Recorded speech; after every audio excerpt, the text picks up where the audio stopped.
Welcome everyone, this is Andres Restart. I'm joined by Brandon from What About Nintendo, and I'm sorry I'm a little late today. I was working, and then to tell you the truth, I took a nap, and then I woke up. How dare you! I woke up at 8:30. I didn't set an alarm, so I needed to give myself an extra 30 minutes to sort of get things ready. So yeah, sorry about that. I don't know if the show will probably be still about maybe about the same amount of time. We'll sort of go with the flow of things. But yeah, there's still some interesting stuff to talk about this week. Brandon, you're finally back from vacation. Yeah. You were missed last week, legitimately missed last week. Although Mars joined us and he was great in his own right. But you know, it's glad to have you back. I didn't speak to you for like 2 weeks. It felt so weird. It was weird. It was really weird. But you're back. How was your vacation? Oh, it was great. A lot of fun. A lot of going to the mountains, going to the pool, going to the gym. It's pretty much all those things. Very tiring. Very tiring. Brandon, is there a way that you could lower your microphone settings just a tad, maybe like 5 decibels? Oh wait, no, it's fine. I thought it was doing that thing where it changed my mic like it did last time. It might have defaulted. Oh, it defaulted to 100% because, of course, why would it not do that? Oh, is that better? Should be good. Yeah. No, it's just you were hitting the red. Right. Yeah. Consistently. You're still hitting it, but likes it's not to as do bad. Guys in the chat, if anything's too loud or too quiet, let us know. Hey Julio. I did go to Grandfather Mountain actually, up in the Blue Ridge Parkway. Also went to Virginia. Went to a lot of places. But yeah, I was there, Julio. It's pretty cool. Great place. Beautiful. Shutaro Furukawa, Sabbath 64. So, where exactly is Grandfather Mountain? I couldn't tell you exactly. It's in North Carolina. It's on the Blue Ridge Parkway. I mean, I'd have to look it up on a map to tell you exactly. But I know I've been there because I saw a sign that said Grandfather Mountains. I was like, oh, cool. What state? North Carolina. Kansas. I said that. You. No. Oh, no. Okay. Oh, Lazy James is here. No. What's up, bro? Thanks for joining us last week, by the way. It was really appreciated, and it was good having you on. Let me know when you want to join again, by the way. You're always a great guest. Have I seen the new Smash Bros. Pro Controller Sabbath 64? I still haven't seen that. No. Can I do a quick Google search right now? Yes. Yes, I can. That is within my power. New Smash Pro Controller? Is that what I read? Oh, damn. Oh my gosh, that is cool. Oh, you know what? I did see that, but it just didn't click in my head as something to click on and read about. That's the one that comes with the metal. You pre-ordered that, and it comes like the metal game case. I want to see the actual report on this. Is it? I think it's like this one where it's a metal game case. So like my Xenoblade one. Okay, this is what this. Dude, I gotta get that. I gotta get that for sure. Limited edition Nintendo Switch Pro Controller. Oh my god. Oh my god. Hopefully the D-pad doesn't suck on that. I don't care. I care. Oh, I care a lot. I care a lot. Can I still pre-order it, or is it too late? I don't know. If you can, I got it. How much is it? Man, I mean, if you can't do it, get it on Amazon. I could probably still get it at GameStop. Oh probably. Man. Oh. Probably put an image up for you guys. Best Buy is a limit. Oh, hold on. How much is this? $140. What? Well, the controller's $70. Smash is $60. So that's. Oh yeah, that makes sense. It's still too expensive. It's a limited edition, so usually those are more. $70 for that. Does it come with an amiibo for every single Smash Bros. Character? No. No. Hey, there's a $10 reward. I can get it. Can I get it? Because it comes with the game, can I get it like 10% off? Yeah, it should cost $130 at most, in my opinion. I understand it's a collector's edition, but what does it come with? Well, it comes with the special metal game case as well. Oh, metal casing, yeah, that's worth an additional $10. That's what I was saying. The like my Xenoblade one, it's metal. So did you pay? I paid. Well, it also came with an art book and everything, and it was like $100, but it didn't come with a controller. So. Yeah, you can get a best. Yeah, Okay, I'm pre-ordering that as soon I'm as I have gonna be money. honest. I want it, but I don't. I just I don't see what it comes with. I see it comes with a Yeah. controller and a metal casing. I already need the controller, so I'll pay the $10 extra to get the cool case and the special edition version. So, I mean, I'm already getting the game, and I probably want a pro controller anyways because I don't have one. So, I just I'll get it because I need. You have a pro no. controller, so it's not as worth it to you because you don't need another one. That's true. But Yeah, for me though, I need one, and it's only $10 more than a game and a pro controller, and it comes with a case and the special edition version, and all that. So it's like it's worth it for me. You know what I'm saying? no. You know. I do. I just. Let me see if I can. I don't see enough value. Okay, here. you can't pre-purchase it right now. Not yet. Just don't It says you can, but then I clicked pre-purchase and it said you can't.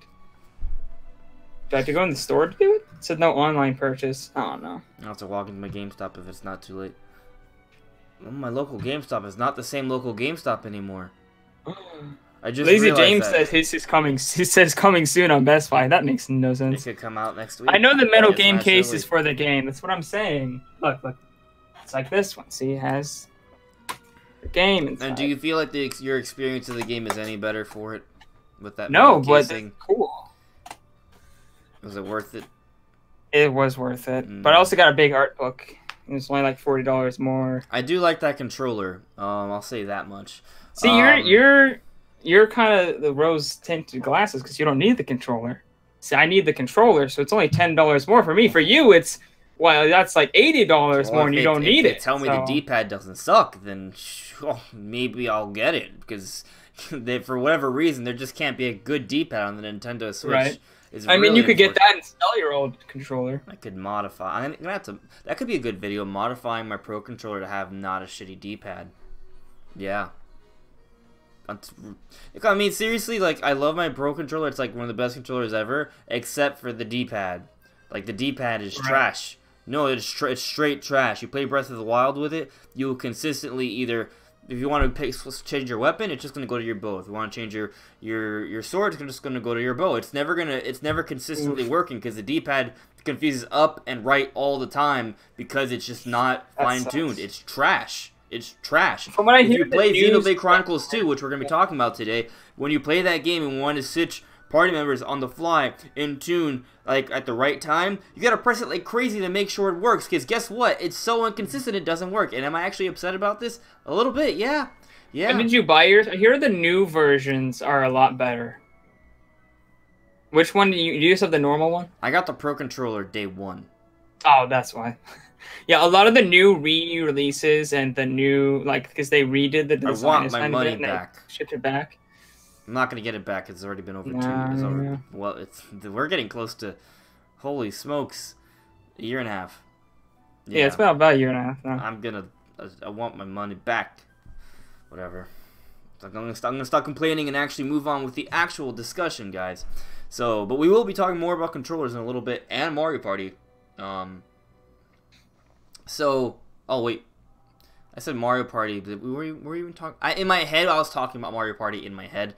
I think we mentioned that we were going to talk about it. I was gonna say that there's several Mario Party announcements this week. One of which is that Mario Party will only be supported by Joy-Cons. So the point I was gonna make that I made in my head but I didn't say out loud was that I don't even need to get a Pro controller because Mario Party can only be used with Joy-Cons anyways. Right. Yeah. But we'll be talking about that in a little bit. So the first thing I want to talk about is Detective Pikachu. And I don't mean the game that's been delayed to Kingdom Come when it comes to localization here in North America. I actually mean the movie. Pokemon Detective Pikachu, the movie. The actual titling and I guess logo was announced at Pokemon Worlds this past weekend. That's my dog. Whatever. Oh, God. I hate him. I don't hate him, but he's so annoying. I need to get like a lot of soundproofing. But anyways, yeah. So the actual official name for this Pokemon movie is Pokemon Detective Pikachu, which is nothing crazy, right? But I've seen some interviews, and it's all gonna be full live action. Apparently, the Pokemon are gonna be photorealistic, right? Like that's man, this is weird, dude. So, like, Ryan Reynolds will be playing Pikachu, right? The Pokemon are going to be photorealistic, when I say live action, that means, like, for those who don't know, live action actually means, like, you know, filming actual real life action with a camera, right? So, like, Game of Thrones is live action, right? Every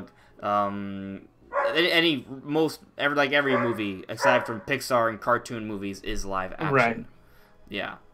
So, this is going to be realistic. It's going to have actual, like, real people in real life environments. I'm sure, yes, the Pokemon are going to be CGI, right? And they're probably going to use a lot of, actually, what if they didn't go with CGI? They went with costumes. That would be really, oh my gosh. hey, what if the costumes are really good?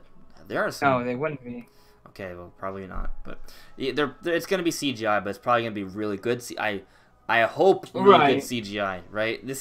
I could see this easily being very bad. This could be like super off-putting. I'm trying to think of a movie in recent time where you had several, not just one character. Like, because there are tons of movies that have one character CGI in a live-action setting, but this is Pokemon, so every Pokemon is going to be CGI, right? So what if you have several Pokemon in a room with people? How is that going to work? I got to see it. I'm waiting for an actual trailer to really, you know, get a good understanding of if this is going to be trash or not. But what do you think, Brandon? Are you excited about this, or are you worried? I'm not excited, but I heard the games were really good. I heard, like, they weren't much of a game. They were kind of more, like, for the story, from what I remember hearing. So it makes sense. Like, people were like, why isn't this, like, a movie or TV show or something? So I guess that makes sense that they're making it to a movie. From what everyone says, it should have been a movie. From what I remember, I could be mistaken about that. I don't know. I'm always hesitant about the live action mixed with, like, cartoon and CGI and stuff kind of movies. I'm just like, why can't the whole movie just be CGI? You know? And it's just because it costs more money. Yeah, it does. I don't know. I hardly ever like these kind of movies with, like, the mix. It's just they're hardly ever good. So am I excited for it? No. Will I try it and see if I like it? Maybe. I mean, you can watch the trailer for free. You can watch the trailer for free, right? Right. So technically, you can watch the movie. They still have a chance to sell it on you because all they've announced is basically the name, which we already knew. We knew it was going to be a Detective Pikachu movie, and the official name is Pokemon Detective Pikachu. So, right? But yeah, I do think Julio, that my dog was complaining about Detective Pikachu. He wasn't a fan of it. He just ate the game because that's all he does. He eats everything. And Sabbath, am I excited for the 2019 Sonic movie? No. I'm not. I realize I might sound more negative than usual today, but it's just kind of like, I don't know. We're just talking about stuff that's kind of annoying me. Oh yeah. They're both of those. It's not that I'm not going to give the Sonic movie a chance. It's just that there are so many different things that Sega does as Sonic in terms of, like, look, Sonic Boom has its own animated series, right? Sonic Boom itself is its own game series, and that's not exciting to me at all, right? So until, like, I see a finished product, and if I know if it's a good one or if it's just an okay one, that's when I'll decide I'm going to get it, right? Because, like, we know that when a Sonic game comes out, you know it's not going to necessarily be an incredible Sonic game, right? Like, if you're a huge Sonic fan, you might still go for it because you're a huge Sonic fan, but there's a huge discrepancy, you know, between your average Sonic game and a good Sonic game that comes out maybe every 2 to 4 years, right? Most Sonic games are kind of average, and I think that also kind of extends to just basically every spin-off for Sonic at all, which includes animated series and also this movie. So if the movie's good, hey, I'll give it a try. I'm gonna watch the trailer. It's free. I can watch the trailer for free, and then hey, be like, oh, you know, maybe I'll give it a shot, or even wait for the reviews and then go and decide if I'm gonna watch it, right? Or maybe not even go to the movies and just eventually, when it comes out on Netflix or wherever on demand, I'll give it a shot. If I know it's not complete trash, I guess, you know, there's like varying degrees. Like, if it's the thing is, I haven't really been going to the movie theaters a lot lately. It's mainly because where I live right now, I don't really have too many people I would go out with to the movies. I used to go out to the movies all the time. Yeah. But like I said, I moved up here to New York to focus on something, and, you know, because of that, I sacrificed time with friends in different places and family. But whatever, you know, so maybe I will go to the movies for it. Not Sonic. Definitely not Sonic. Maybe Detective Pikachu, though. We'll see. Right. Yeah, I don't know, man. I'm just not a big Pikachu. I'm not a big Pokemon fan or a Sonic fan. So, I mean, if I do watch them, probably end up just watching on some free movie site if they're even worth watching. That's probably what will end up happening. Sinner. I know I'm a terrible person. You really are. I know. It's okay. I don't care. I don't judge. Well, I do judge, but I'm not actually judging. I'm joking. So, what was I gonna say? Hey Joe, how you doing, man? But who's asking me? Slender Man. Wait, did they actually make a movie off of a meme? Slender Man's not a meme. Slender Man's a game, which has memes. Wasn't it a meme first? Was it a meme first? I don't feel like think it so. was. I'm pretty. I want to say yes. I want to say it was a meme I never even first. heard of the meme.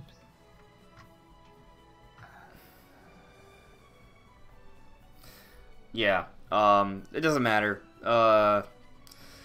For Detective Pikachu, I'm actually really interested in it because even though its quality, it's up in the air for me, right? Because I feel like what they're doing is kind of hard to execute anyways, on top of the fact that any sort of game movie already has like an asterisk on its resume because it's a game movie. Game to movie adaptations rarely are actually good. So that alone's holding it back, but now that it's a live action Pokemon movie, right, we're gonna have a mix of real people and photorealistic CGI Pokemon. I don't know how that's gonna pan out. And on top of that, this is not like a. Actually, I think the thing that's going for it is that this is not a normal Pokemon sort of narrative, right? It's not like Ash Ketchum. They even had an interview. It's like, oh, we're not gonna just do another like a live action version of the normal Pokemon movies. This is something else. It's like a separate story, right, that's centered on a Pokemon, and it's not so much about the other human characters. So I think that's kind of going for it because it's kind of going for a different direction. Because I think part of the problem with a lot of game to movie adaptations is that they get the movie and like, oh, how can we represent the game, the franchise in this movie, right? And sometimes they focus more on maybe playing to certain niches or ideas from the game and not really fitting it into what makes a movie good, right? So that's kind of the problem. Like, games are good for different reasons, and movies are good for different reasons.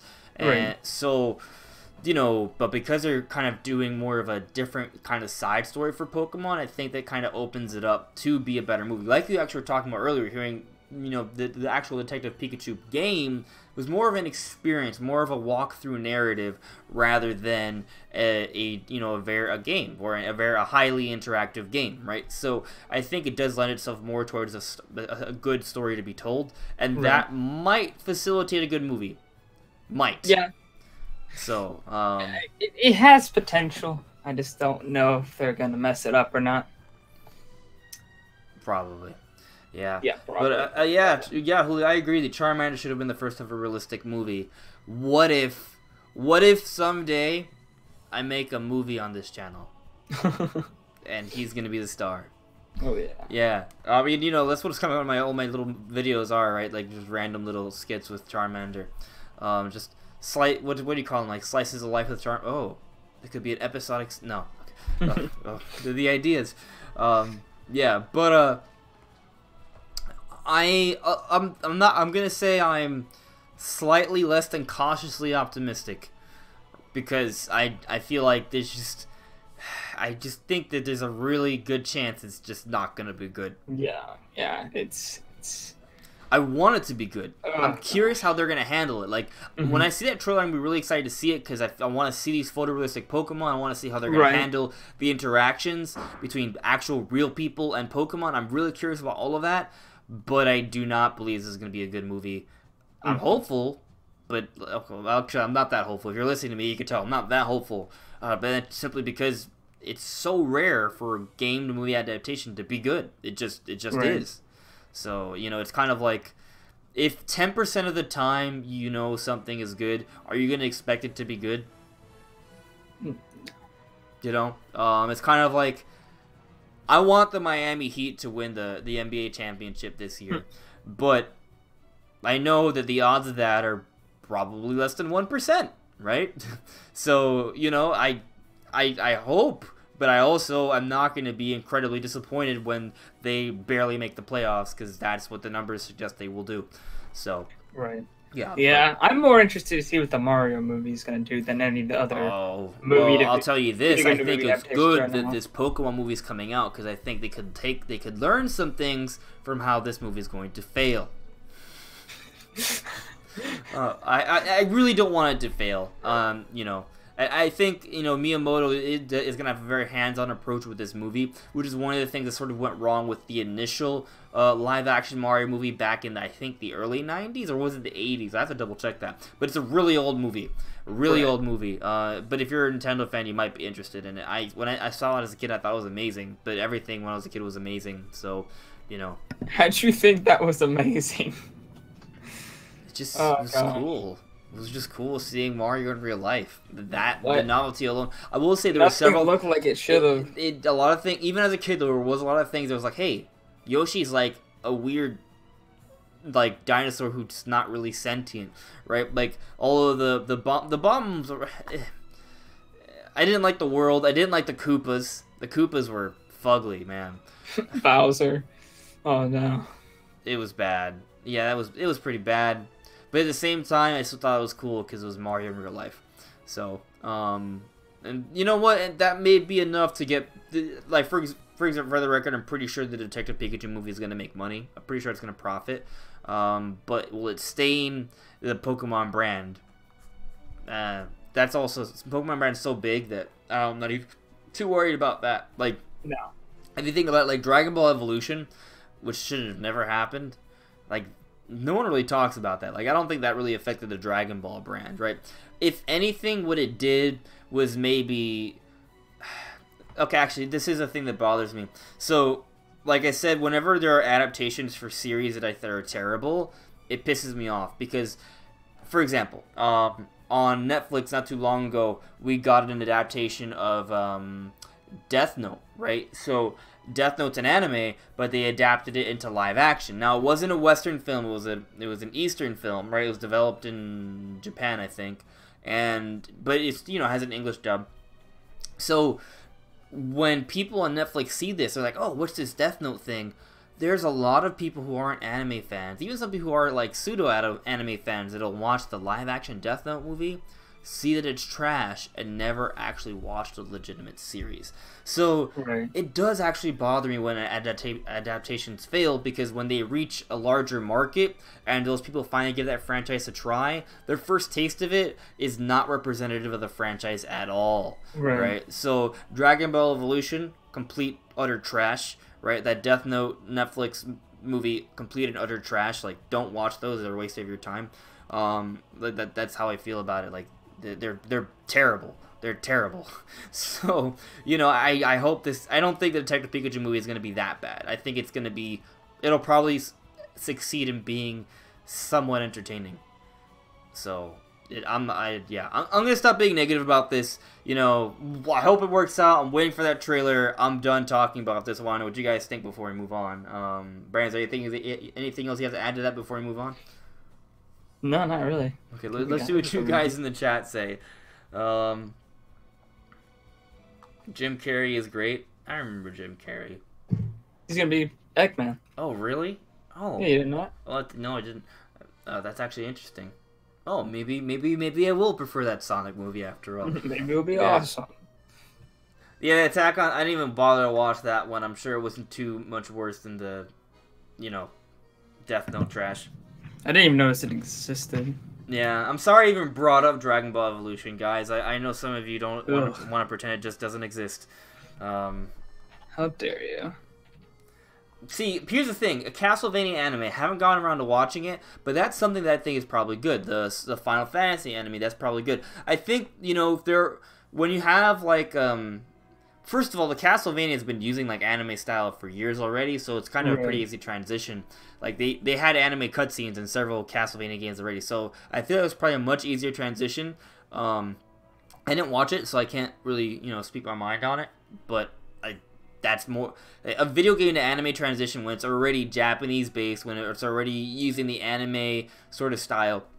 For example, if they were to make a Fire Emblem movie, and if it were to be in the style of anime, or if it were to actually be an anime movie, that would probably work out pretty well, because guess what? They already have cutscenes, they already have narratives that are pretty much anime, right? Like, all you have to do is compile that all into a movie length, right? With a consistent, hour and a half arc or what have you. And there you go. Like, they already do it for the games, they just have to do more cutscenes for a movie instead of a game. Like, so that would work easily. Or, well, easy enough, right? But changing the entire structure for what it is, like I said, that's way harder. Yeah, it's way harder. So we'll see. I guess another thing that's kind of going for the Detective Pikachu movie is that there's already a whole Pokemon anime, right? So, and there's movies, like, so it's not like it's not like they're transitioning the game to movie. I guess it's more of a spin-off of the show. But even then, like I said, like the Death Note was a show. Dragon Ball Evolution was a show. Well, and they were terrible, right? So even if it's like a show-to-show transition, but from one sort of, I guess, genre to another, it still fails a lot. So, again, I'm just gonna reiterate that I am highly skeptical. I hope it works out, but I'll wait for that trailer to actually change my mind. Right. Yeah, so let's definitely want a Legend of Zelda anime. That would be fantastic. Do you guys remember in Smash for Wii U and 3DS when they had Pit and Link fighting? That was sick. That's amazing. That was sick. So that was more of a Kid Icarus anime style, which also I would really want. But a Legend of Zelda anime would be really, really cool, especially if they kind of took more of like what, like that Studio Ghibli or like an Inuyasha sort of style. Like, that would be really interesting. We need a Xenoblade anime. Needs to happen. Yes. A Xenoblade anime would also be really interesting. They could easily do that because it's already an anime. Yeah, it's already anime. It's already an anime. So. It is. It's just instead of cartoon, it's with polygons. It's already an anime, though. The story is 100% anime. Oh, for sure. Yeah. So, easy transition, definitely. A Zelda anime or a Zelda movie. I'll be satisfied with either one. I guess I would actually prefer like a Netflix series for Zelda. That would be preferable to me. Actually, I would prefer it to be a Crunchyroll series, but right. If it's on, the thing is that I guess when you put it on Netflix, it has a much better chance at reaching a Western audience. You put it on Crunchyroll. Not as much. I don't have to get Netflix, and I don't want to get Netflix. But if it were to come to Crunchyroll or Verve, then that could bring in more people, right? Like, I'm sure My Hero Academia is bringing in more people. One Punch Man is bringing in more people from the Attack on Titan, bringing in more people. Like, these are animes that are bringing in the Western audience closer and closer to, like, Eastern stuff, right? So Zelda, which is actually bigger in the West than in the East, bigger, yeah. Like, that has... If Crunchyroll or Verve were to get it on their platform, that would be huge for them. Huge. But I feel like Nintendo would be like, you know what? Netflix is the right thing. In fact, there is already a Zelda movie or anime in the talks at one point, right? Or was that just a rumor for Netflix? I think it was a rumor. Okay, it was a rumor. So, I'm not going to, maybe, but we'll see. If I had to bet, I'd say Nintendo would probably go with Netflix. Then I'd have to get Netflix. Yeah. Or maybe they do both. That would be... Yeah, just do both. Yeah, but... preferable. But when does that ever happen? Never. Occasionally, but it's not... It's usually because of a show that's already been around, not like something new. Right. The Castlevania is exclusive to Netflix. So... Yeah, and the thing that is really annoying to me is that on Netflix, like, if Netflix has, like, an exclusive on the show, they will take forever to update the show, right? They update annually. Netflix updates like shows annually, which is terrible. So, for example, Nanatsu no Taizai, the seven deadly sins, you cannot watch that on Verve or Crunchyroll or Funimation. You can only watch it on Netflix in terms of official capacities. And season 2 has been out for months already, and it's not available on Netflix. It is the only official way to actually watch it.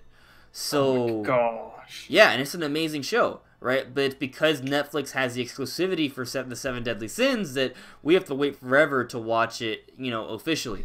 I heard they're gonna put ads on Netflix or something like that, or they were considering putting ads on it to give it like a free version. No, no, no, for the paid one. From what I heard, I could be mistaken. I think maybe it was you had to get like the 4K version or the premium one to get no ads, but the bottom tier is like that's so dumb. Well, I'll tell you this: if Netflix does that, I think it's not gonna be a good move for them, in my opinion. No. Because I barely watch Netflix as it is. There's all the other apps that I watch that are cheaper, right? I have Hulu, Yeah. right? There's Amazon Prime. Okay, Crunchyroll's way cheaper. Amazon Prime sucks, but it's Yeah, still it it's is. another option. You know, and then Verve is getting bigger and bigger. So I hope that's not true, but I don't know, guys. I don't follow Netflix news. So let's actually talk about games now, because we've been Right. talking about movies forever, which are related to games, because of course, obviously. But I want to talk about games. So we got another trailer for that Xenoblade Chronicles 2 Torna the Golden Country DLC, and it looks pretty darn good. And we also got an announcement for Elma and the new challenge mode as well. Pretty cool stuff. It's definitely sort of reminding me more of Xenoblade 2. And it's definitely. I'm still waiting for the release for the Torna DLC, and then once it comes out, that's when I'm probably gonna jump right back into Xenoblade, and it's gonna be all this new content for me. But it looks really, really, really cool. What do you think, Brandon? Like, this is how is all this, I guess, Xenoblade news sort of impacting your life, Right. your soul, I think your essence? I think I've watched the latest trailer, but they've actually been a couple different ones. I know for sure I watched the Elma one, but I've been kind of sticking a little bit away from the Torna ones just because I kind of know that I already want that, and I'm just like, I'm just gonna stay away from that for a little bit. All of the pre-Xenoblade 2 media last year. I already knew I wanted the game, so I didn't pay attention to anything. Right, but Elma being in the game is pretty cool. Of course, Xenoblade X didn't have the best characters ever, so it's not like mind blowing like when the Shulk and Fiora were announced. I was like so hyped, I was literally yelling. So like it wasn't like that. I was just like, oh, that's neat. She'll probably be pretty fun to play as stuff, like that. It's not like mind blowing, but it's just another reason why I really, really want this DLC, and it's shaping up to be a really good package. So I think it's definitely gonna be worth the $30 for it. I'm super excited. But yeah, I like you. I'm going to wait till the release of the Torna DLC to get everything. I'm going to just jump in. It's just going to be like a whole new game. And then I'm going to play all the Torna, story, and then I'm going to replay the original story as well. So just to get like the whole timeline again.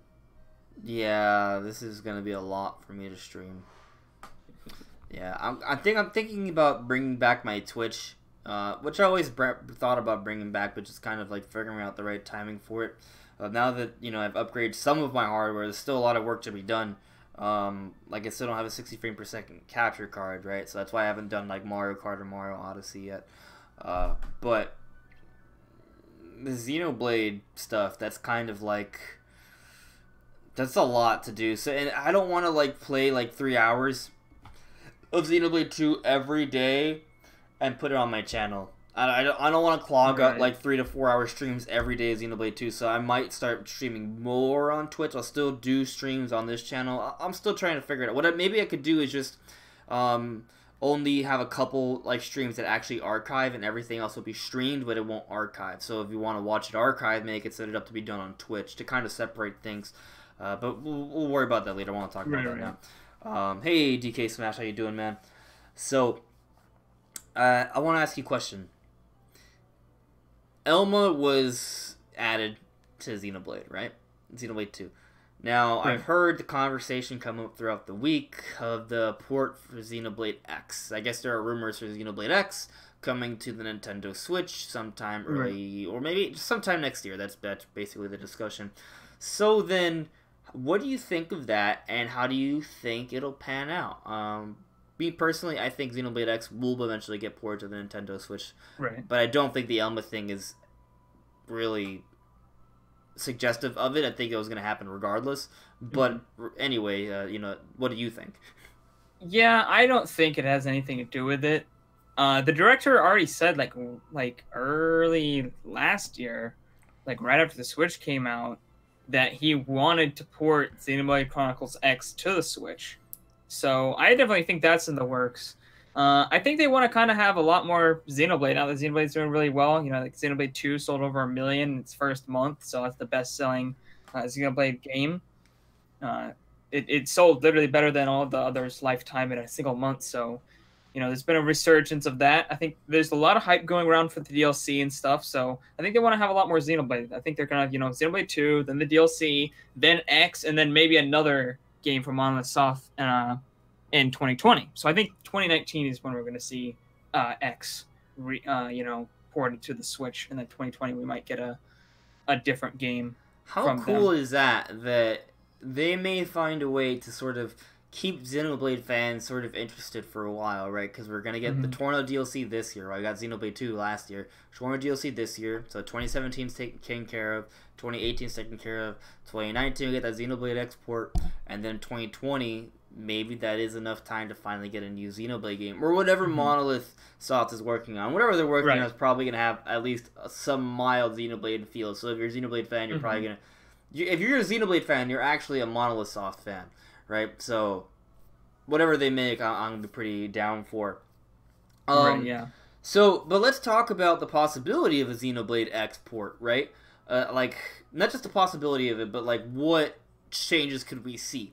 I think I've seen some people suggest some significant changes.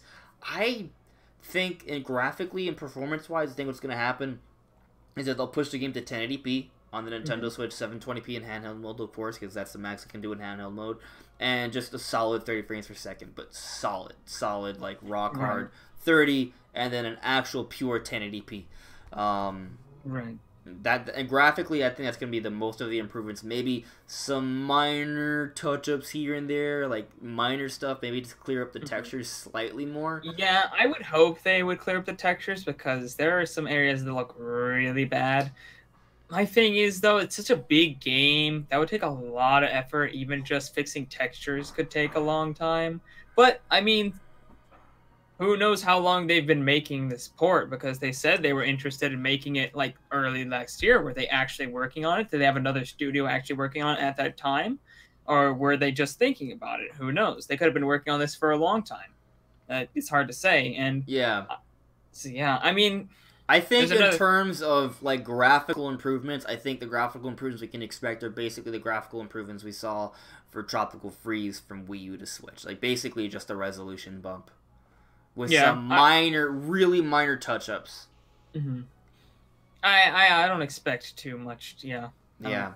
Graphically, I would hope they would. I do think they're going to do several quality of life improvements. Like one thing that I think is definitely going to change is the font size. So, and I'm someone who has great vision. Like I'm the kind of person that tells other people, like, "Hey, you can't read that right." like people ask me to read stuff for them from far away, right? So I have good vision, but Xenoblade 2 had really small font in some spaces, so it was hard to read. I think impossible nearly on the gamepad. Right, so they're going to fix up the HUD, they're going to increase the font size, and also, that was another problem with Xenoblade X, that like you needed the gamepad to play. So I didn't like playing with the gamepad all the time, so what I did is I would have the Xenoblade, the gamepad like either on the table next to me or on my lap as a map, and I'd be playing with a Pro Controller, right? Like, that's not going to be a thing, it's all going to be one controller. Maybe they just switch all the map functions to minus, and there you go. That's it.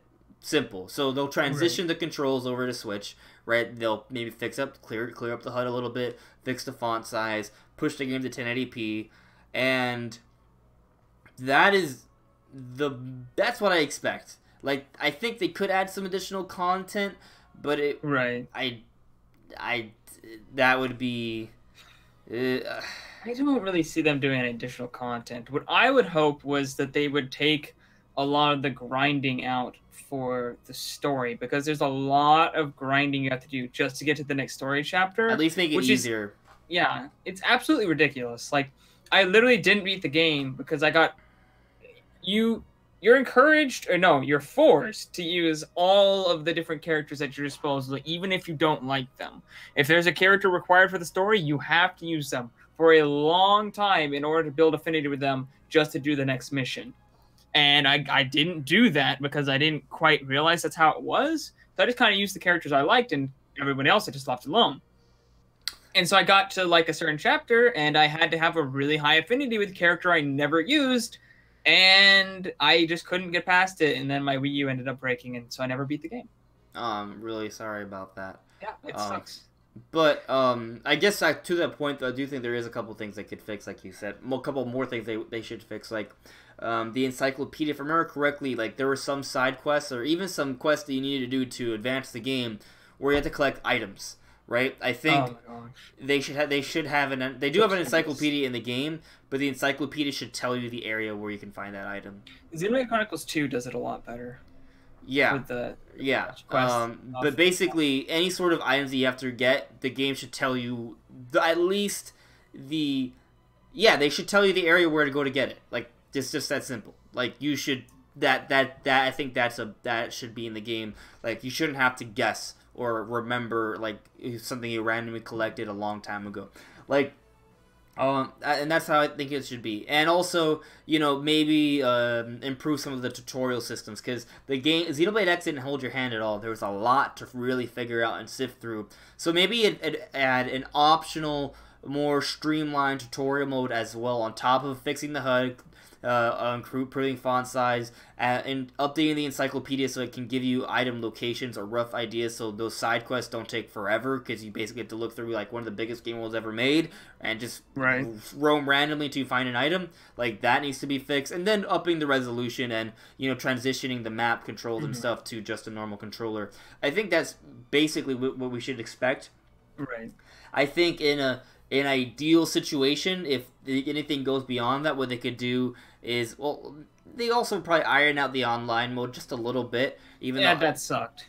I think that it was hard to understand exactly how it worked. But so, like, maybe smooth it out and also kind of introduce a little bit better. The online mode should have just been, I can explore and do missions with my friends. Not, I go into this thing, I do that like this really easy, cool. crappy mission, and then it cuts out. It's like, what if they added an additional area, right, that had a bit of an additional quest to it, and the multiplayer mode is kind of works like Monster Hunter, where you just all team up together and you have to go hunt something in the world.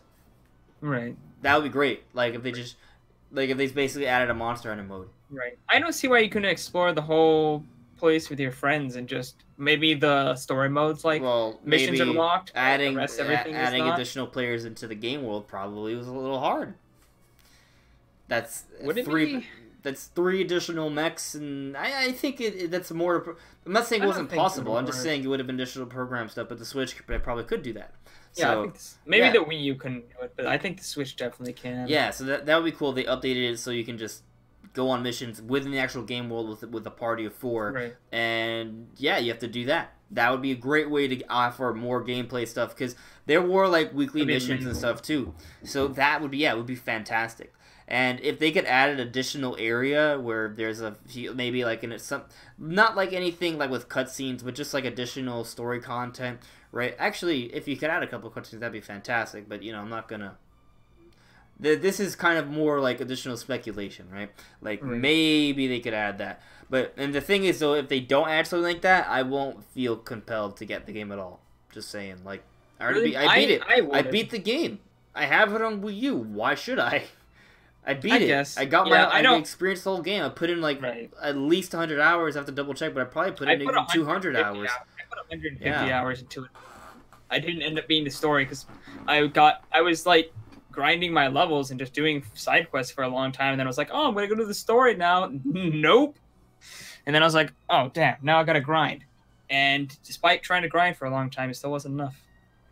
So yeah. The one last thing I would hope is that they would up the resolution of the textures, because the game textures can be really bad on some areas. It's like really, really crappy textures, like super pixelized, like is super low resolution textures. It just doesn't look good. Well, are the textures... So let me ask you a question. Do you think the textures were simply they lowered the resolution of them because they needed to make it easier for the Wii U to run? Or, probably. So what I'm asking is, could they just, do they have higher definition assets of those textures already there, so they can just, flip a switch and have better textures, or do they have to recreate better textures? It it depends on what they. Because if they have to recreate better textures, I don't think anyway in hell that we're gonna see that, right? If it's just using assets that are already there, but just putting clearer versions of those textures in the game, then I think okay, yeah, they could probably pull that off. I'd imagine they have higher resolution versions of the textures and they lowered them. That is from what I know. I don't know. I've never made a game. I'm not super, knowledgeable about this. But from what I usually hear, a lot of developers make higher resolution assets and then lower them as needed instead of making lower resolution texture, making super crappy textures. That's typically what I hear, but not every developer does that, so it's hard to say if they did it or not. But if they did, it would be a lot easier to implement. It still wouldn't be super easy, but who knows how long as I said before, who knows how long they've been working on this. They could have had a whole separate team already working on it early last year when they said they were wanting to do it. They could have already had a team doing it. Oh, here's the thing. We know they're working on the Torna DLC, which is kind of significant, right? It's adding a whole other region, right. Remixing all the other regions, right? Because it's taking them all back into the past, adding a whole other story, a whole bunch of new blades, and they've been doing a whole bunch of other updates throughout the year, right? So they have a team doing that, which is a lot. It's not just random, patches. So you got a team working on Xenoblade 2 now, right? We already know they're working on another game, and I think... Well, if they go back and check the interviews, but I think it's been confirmed that they're working on a new Xenoblade game and another IP. So they're working on at least 2 new games. They're still working on Xenoblade 2, right? Well, they're working on at least 1 new game. It might be 2. I have to double check the interviews. I don't know for sure. On Xenoblade 2, and supposedly a Xenoblade export. No, they could outsource it. They could outsource it to someone else. Pretty much every port is a lot of ports and HD remakes are outsourced these days. The people who made Mario Kart 8 Deluxe weren't the people who made Mario Kart 8. They were working on ARMS. People who made Wind Waker HD and Twilight Princess HD, not the same people who were working on Breath of the Wild. So there's a lot of remakes. Most remakes are not made by the Wind Waker HD was made by the Zelda team. I thought that was made by... I know Twilight Princess wasn't. Wind Waker HD was used as a testing ground for Breath of the Wild.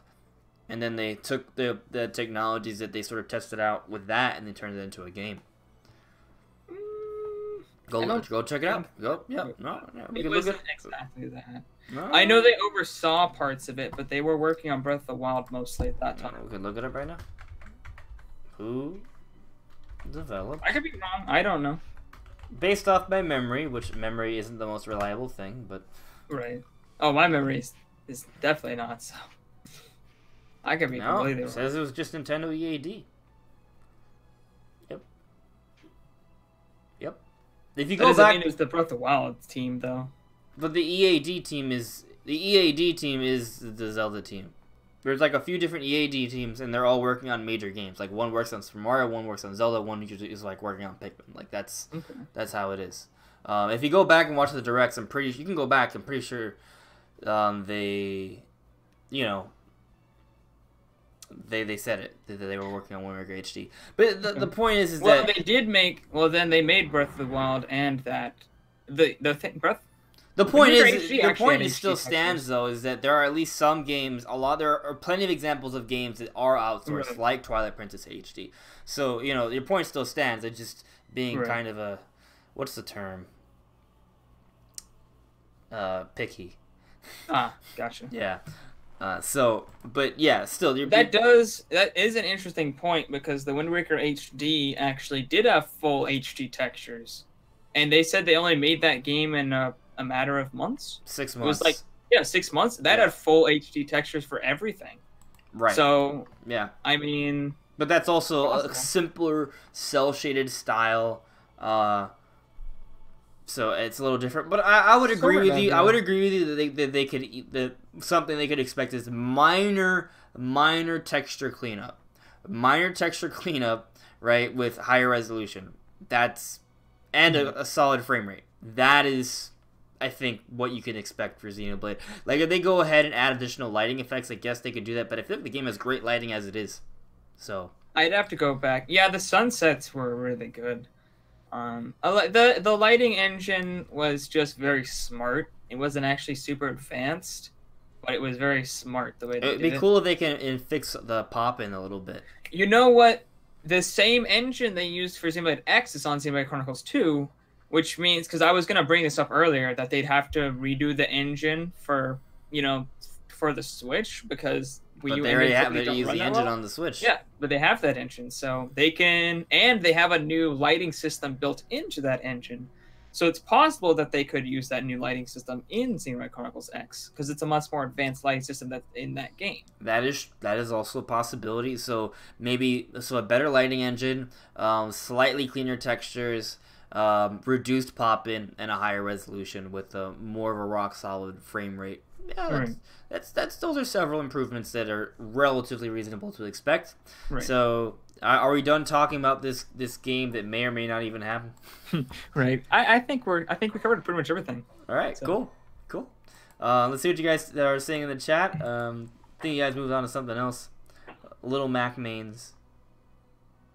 Bro, I can't wait till Smash comes out because we're gonna just. I don't even want to play Smash for Wii U because I just know it's different. I'm not going to complain about Smash for Wii U because I've been complaining about it a lot today. But this thing I'm definitely not going to complain about, which I usually do. Mario Party. I complain about Mario Party a lot. Why? Because actually I don't complain about it. I just don't even talk about it, which is a complaint in and of itself. Because guess what? I've only played a couple Mario Party games because most of them suck.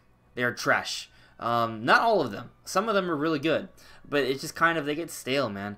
But Super Mario Party, though, that game to me is looking pretty lit. They're doing several things that are really exciting me about the game. When I first saw the trailer for the initial reveal, and we saw how they're handling the tablets, and you can use 2-in-1, which is based off the patent. And now we got the River Survival mode, which I am actually really, really excited about. Brandon, you got to see the River Survival mode, right? I did. So, I did watch that. So. What do you think about it? I thought it was really cool. That it introduced like a lot of different mechanics that I wasn't expecting, because when I saw like the thumbnail, I was like, oh, it's gonna be like Mario Party 9 and 10, where you're all in like the same vehicle, you move spaces, and you roll the dice, and you got to get to the end. And let's say, no, there's no spaces. You actually like control the raft with the Joy-Con, and you pop balloons to get mini games. I was like, what? This is not at all what I was expecting. It's a collaborative effort, right? So not everything in Mario Party, it's competitive as a team, but not against each other. So it's like a different kind of mode where you could be like, oh, we're gonna work together and not hate each other. I thought it was really cool. It makes sense. If you're all in the same vehicle, you should all be working together. Yeah, especially. And it seems like there's a lot of variety there, and there's a lot of minigames to play just within that river ride mode. The minigames looked really fun. And I liked the Mario Party minigames. There's usually like the team ones, a 3 versus 1 or 2v2, and those are collaborative. But there's never really been everyone works together minigames. So that was very interesting to see how they would do that. And I thought they used the Joy-Cons pretty well. And it uses motion controls, but it's not like Mario Party 8 where they suck and they make no sense. It's gonna be a fantastic drinking game. No, once the river ride thing came out, I texted my friends at Penn State, and I was just like, yo, coming for Thanksgiving, we're gonna play Super Mario Party all weekend. But it's I'm really excited about it. The only thing that concerns me is the difficulty.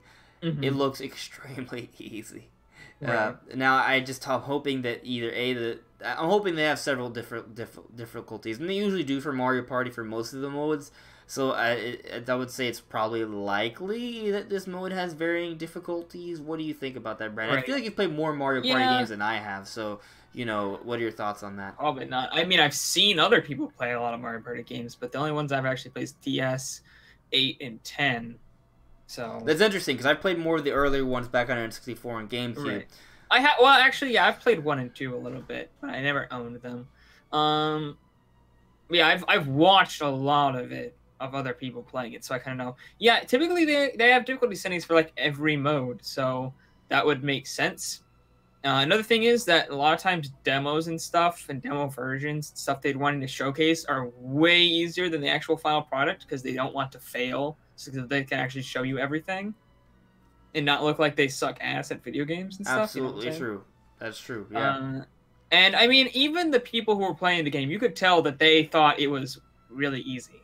So I mean, even the people working on the game knew it was easy, and so I don't think Nintendo knows that there's a lot of a bigger, less casual audience on the Switch that they need to cater to, and I think they've been doing a pretty good job of catering to both the casual audience and the hardcore audience. Yes, absolutely. So I would imagine this is nothing like the Wii era where hardcore fans are like, "Oh my god, all this casual crap." No, there's a very good balance that Nintendo has now compared to then. It's leagues better. Right. Yeah.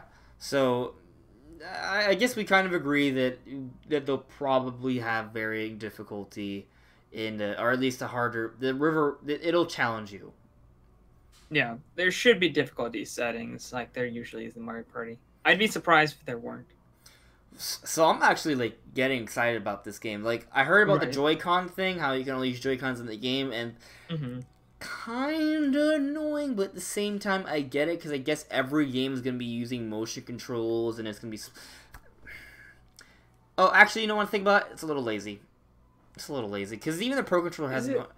Yeah, it does, but I've seen a lot of the mini games where they're sort of designed to be held in one hand, and a lot of them are designed to be separate. Like you can tell, if you're using the Joy-Con in a grip, it would be very awkward to control rather than the free form with I guess the ergonomics of it. Right, how it's all meant to be controlled using one hand or holding it sideways. I guess the sideways games would be the same, but there are going to be games that are, one-handed motions, right? Or you have to use it like a Nor. It'd be weird to be holding it using the Pro Controller like an Or would be weird, right? Yeah. So I guess when you think about it that way, them not wanting to, I still see it as lazy because you could still offer Pro Controller support, right, and just maybe use a button combination instead, which wouldn't be as fun,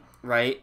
So in that regard, I get it. So for me, if you're not going to use the Joy-Cons with the motion controls in Mario Party, you're doing it wrong, right? Yeah, so why are you playing this game? So it doesn't upset me that much, but at the same time, they still could have programmed a way to make it work. They could have, because the Pro Controller still has motion controls. Right. Which is weird because usually they've been really good about offering several controls yeah. So I don't know. I wonder if maybe they thought it would not fit the vision for the game and it wouldn't feel like the game is supposed to, or maybe if you had buttons, maybe it's easier. I hate that excuse. So often do I'm reading an interview from a different game that for example Shigeru Miyamoto would have done. It was I decided that it was best that we just didn't do that. For example, Star Fox Zero, he's I see this as a single-player game. So I'm not going to put any multiplayer in this Star Fox game, even though you all want that more than the single-player, right? I think that this game's all about the immersion of the gamepad, so let's not offer any other way to play the game, even though it'd be really easy to program, right? So easy. And they just didn't because it was against the vision of the game, but guess what? Right. And at least in terms of critical acclaim, in terms of, the press and journalists, we all think that was stupid. So yeah, it is. Sometimes the developers make these decisions. Sometimes that aren't logical, in my opinion. But at the same time, it is an art, and if that's the way they want their vision, their product to be, well, I mean, they're still going to get judged for it because that's just the way the industry works. But I can accept it, right? I'm wondering if the button combinations would be faster than the motion controls, so it would be unfair if somebody used button combinations. It's an interesting argument. A lot faster. It's an interesting argument, that's for sure. You could probably mash button a lot faster than you can, say, move it up and down with motion controls. You can just bam, bam, bam, bam, bam, bam, bam, and win. So then, so you're building up a relatively fair argument to not offer Pro Controller support. But I think at the end of the day, it comes down to laziness. Not laziness per se, but I guess resource management. The amount of work that would need to be done to make sure that the game would be balanced and that it would be that using Pro Controller would be a sufficient substitute and the game would be fair on both sides. That could require a lot of testing, right? A lot of play testing. Yeah, a lot of R&D.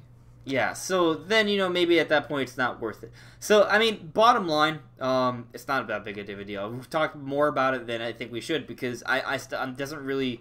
The only thing that bothers me about it is like, oh, now I have to get another pair of Joy-Cons. That's pretty much it. Mm-hmm. But, I was going to have to get a new pair of Joy-Cons anyways, so... Right.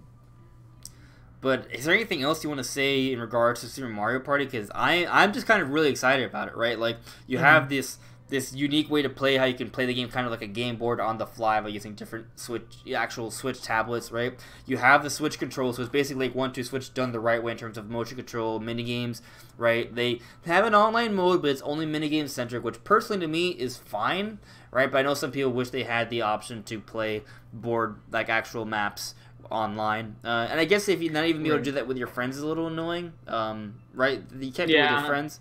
No, you can't. That's a little lame, admittedly. It's another kind of one of those weird decisions, right? Feels like a very Wii U decision, which is odd. It would have been okay if it was just friends. I should have been allowed. Like, if you didn't want to do it with randoms, because sometimes people just drop out all the time. Because let's face it, like a Mario Party game with 30 turns. How often do people finish 30 turn Mario Party games? Like, there's a lot of people who cut that off, right? So if you were to do it online, I could see that becoming a little bit of a problem. But like with friends, I feel like it should have been allowed. If you feel like you're already going to lose no matter what, they're not gonna play with some random person through the whole thing just to finish it. They're just gonna quit. Yeah, that's what's gonna happen. Yeah, so. Yeah. Especially if you lose a game and you're just like, oh, this my luck sucks, and you just rage quit. Like, Mario Party is very rage quit inducing if you don't feel the pressure to actually play through with your friends, right? So. I guess I understand that, but I still think they should have allowed it with friends. With friends, for sure. Yeah. But nevertheless, it does have online, and I think the minigame mode is still going to be a good way to play the game online, right? Mm-hmm. I love the functionality of the motion controls and using the tablets like game boards. And this river survival mode is really cool. It's really cool. So the extra modes in this game have been really good, which is surprising because usually extra modes in Mario Party suck. With the other one, they showed the 2v2 mode where you can move like anywhere on the board. It's like grid based. That one looks super good as well. And then they're just adding a lot of new mechanics that make it feel like completely different than any other Mario Party game. And then they got, like the second dice block for every character on the normal. I saw that actually. Yeah, no, I thought that was really cool. Mm-hmm. It makes every character feel a little bit more unique, and I think they're making a lot of really good decisions with this game, right? We kind of harped on the whole Pro Controller thing, but like, there's so many other great decisions that they're making with this game that I think is really exciting, and I think this is gonna, from what I'm seeing, this could be one of the best Mario Party games yet. Oh yeah. I am a little worried, like some people, about there maybe not being bigger boards, but we've only seen one board, and I assumedly that's the first board you ever play on. So there could be other. What if it's the only board? What if it's the only board? Oh my gosh, that would suck. Yeah, right. That'd be terrible. That's not gonna happen. I mean, the side modes already have the 2v2 already confirmed to have more random question. Boards, so it's not that random, actually. Do you think this game will get DLC? Like paid DLC, not like free character updates and occasional patches and stuff. I guess they could. I don't know, because I'm not. Has there ever been a Mario Party game with DLC before? No, I mean, there's never been a Zelda game with DLC or a Mario game with DLC either. Right.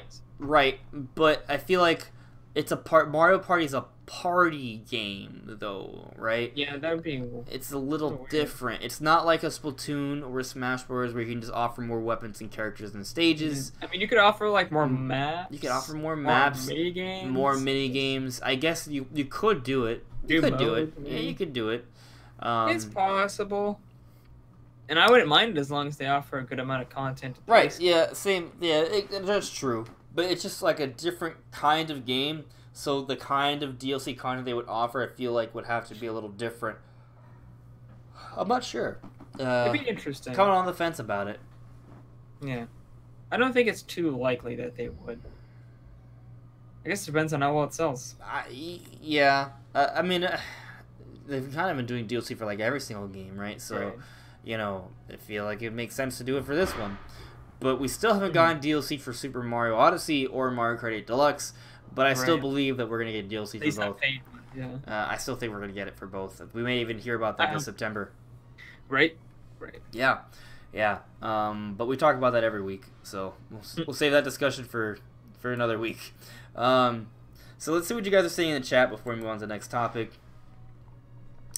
Who was it that said I'm tired because I'm a little tired. Maybe that's why I'm cranky. That's why I just keep on like shitting on everything I'm talking about. maybe I woke up on the wrong side of the bed. Right. Yeah, DK Smash. I think you should not change your name too often because it can be hard to sort of remember who you are if your name is different every day. Yeah. In fact, it's happened before. I'd be like, "Oh, who's this new person?" Like, how do you not remember me? How could you not remember me? Because your name's different. oh, that makes sense. So let's move on. So I should have probably gone at the MPD sales, but basically the Switch is doing really well, right? It's selling really well. Apparently, recently the Switch is like in Japan, the market's actually moving upwards in 2017. Like it's been it's been on a downscale trend for like 10 years, and the Switch in 2017 is the first year where it's been moving upwards. So that's really good. But yeah, there's basically sales have been really good for the Nintendo Switch, including apparently Bethesda. Well, we haven't gotten hard numbers, but Bethesda's saying that their games are very popular on Switch and they are very happy, and that's the most important thing, right? Because when we look at sales, we're like, okay, right? If third-party games are selling well on the Nintendo Switch, then we'll get more third-party games.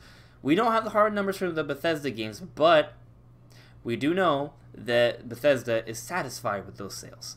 And they're going to continue to support the Switch. So that is the news we want to hear.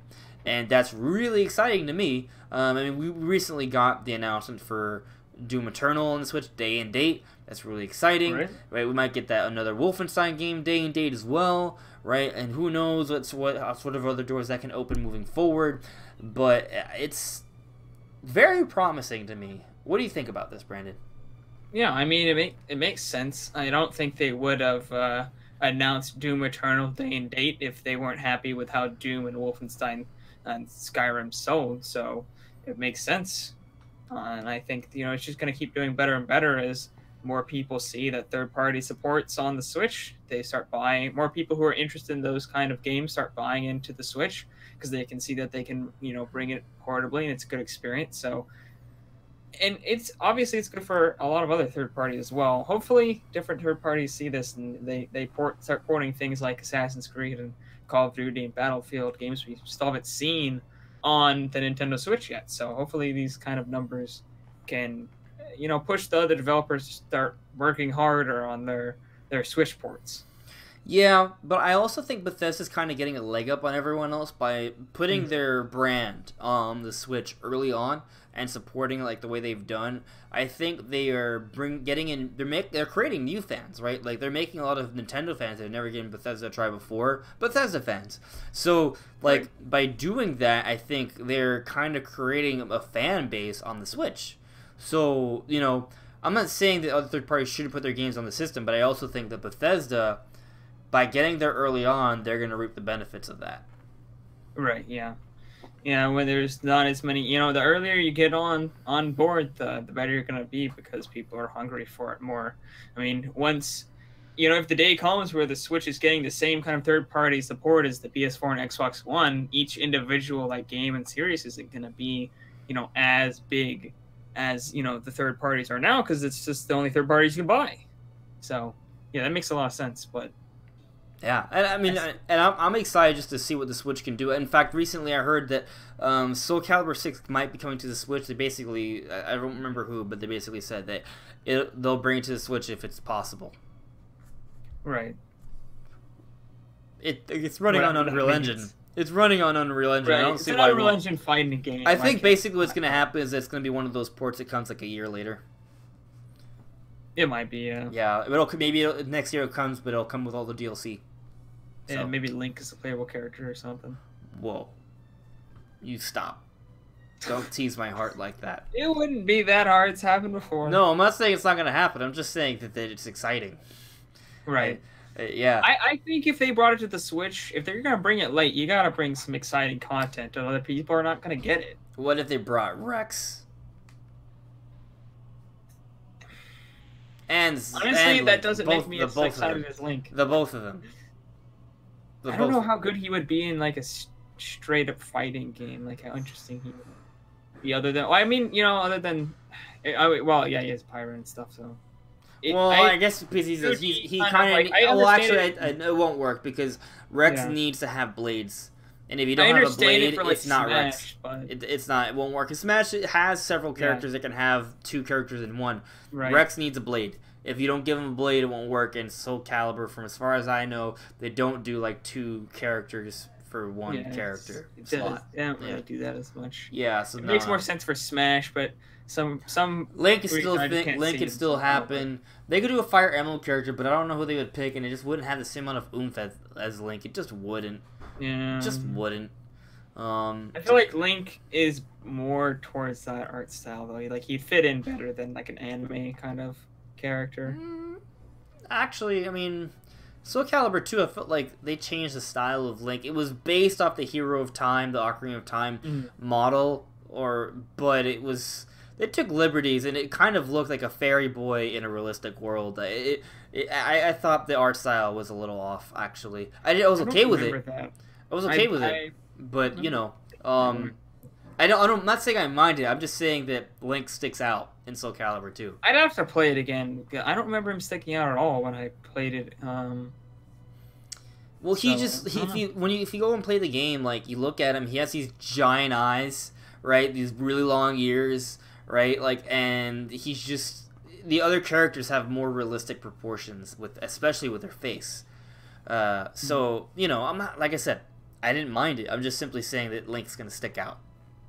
So, they will sort of try to match the art style to a degree, but I still feel like Link is... Actually, I do think Breath of the Wild Link will probably look less like a fairy boy than Ocarina of Time Link.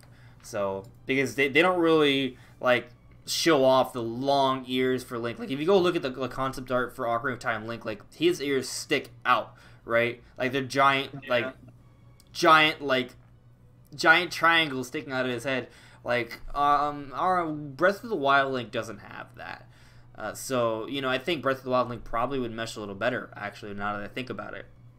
So, but regardless, I don't care, because I didn't mind him in Soul Calibur 2. I loved it. I'm just simply saying that he stuck out a little bit.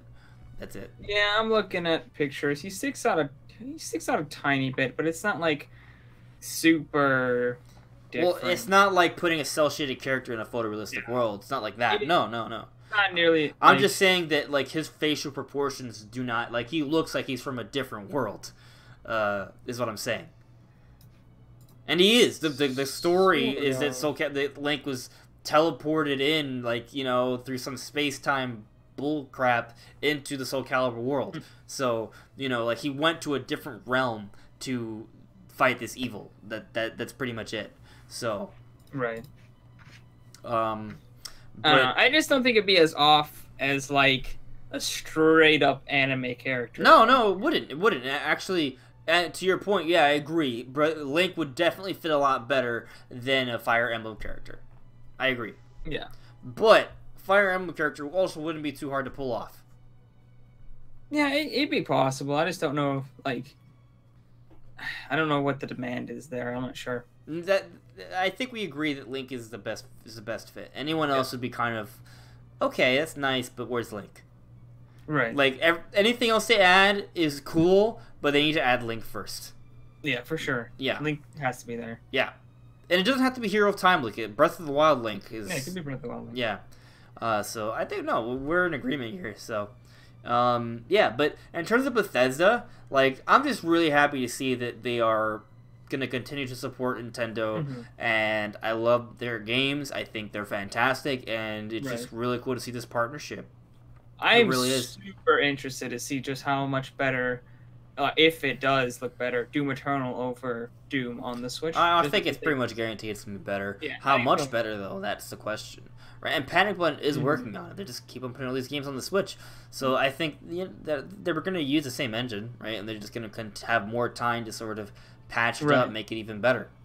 And Wolfenstein, I mean, it looks it's a lot more graphically intense than Doom, was, and that actually like runs better on the Switch than Doom did, at least when Doom launched. Doom's got a few patches now, so I'm not exactly sure if it still runs as badly, but yeah, they've been pushing the engine. I mean, like a way more graphically demanding game running better on the Switch. Like, I think they're gonna make Doom Eternal look pretty damn good.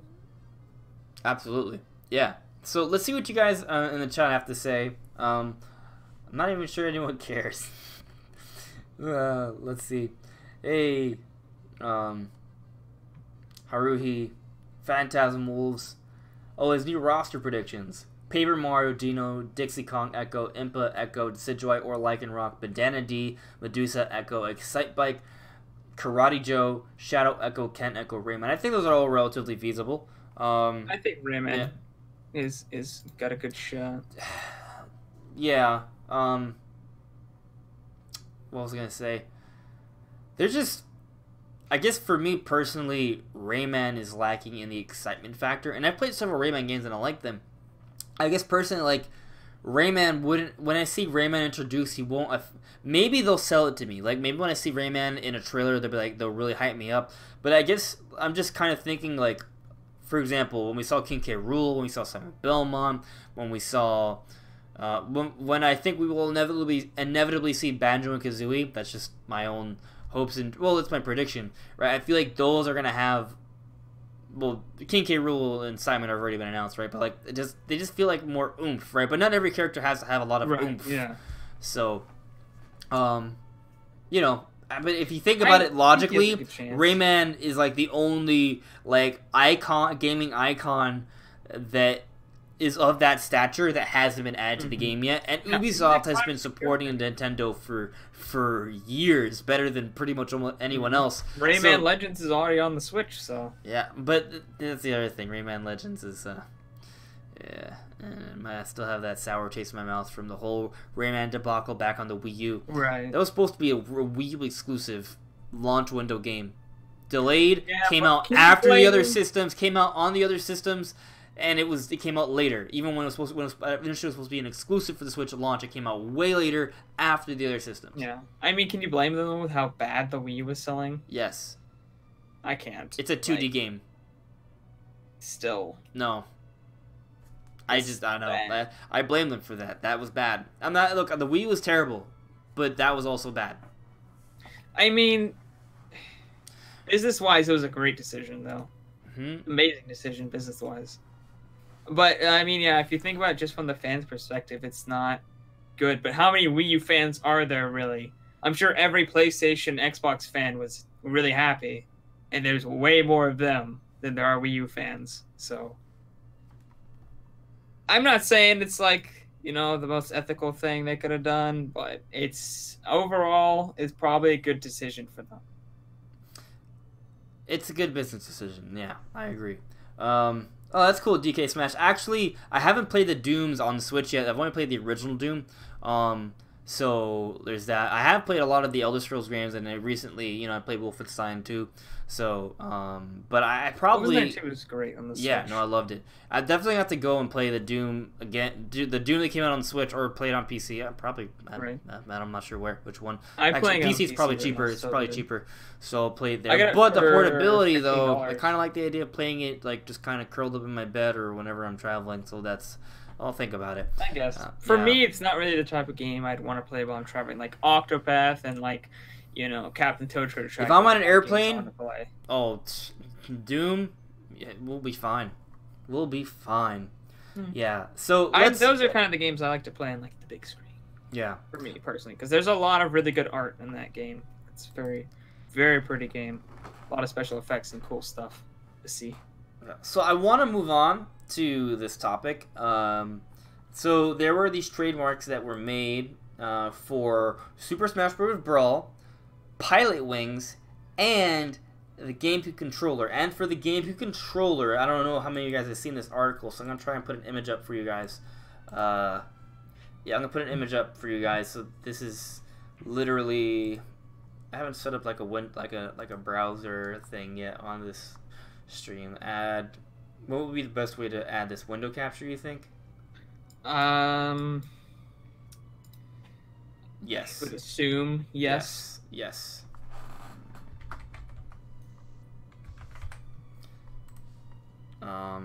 Oof. You guys probably see a huge black screen.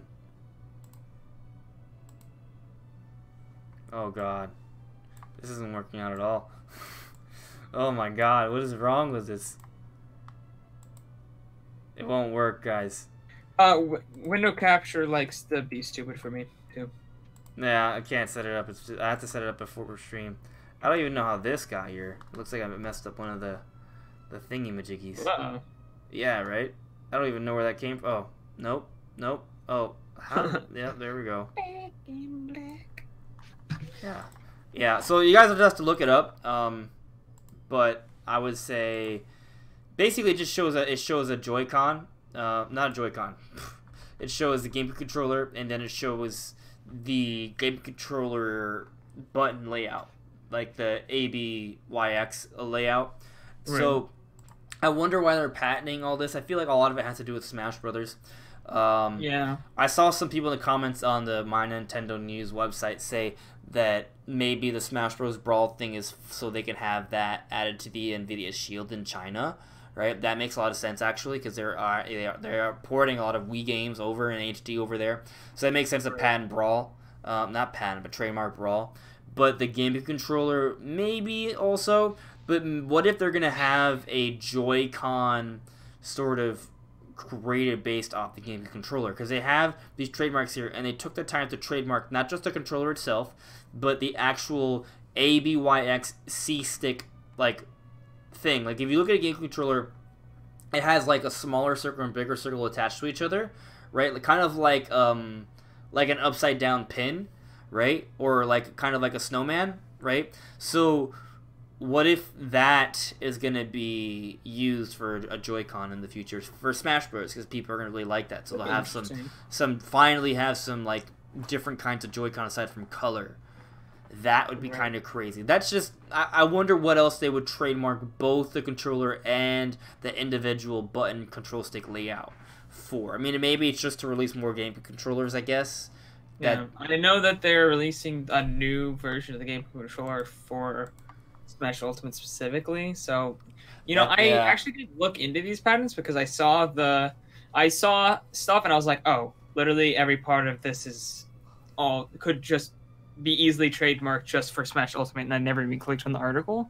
But what you're saying, like the specifics seem a little bit more like it could be for something else, but I still am leaning towards it just being stuff for Smash Ultimate because that makes the most sense.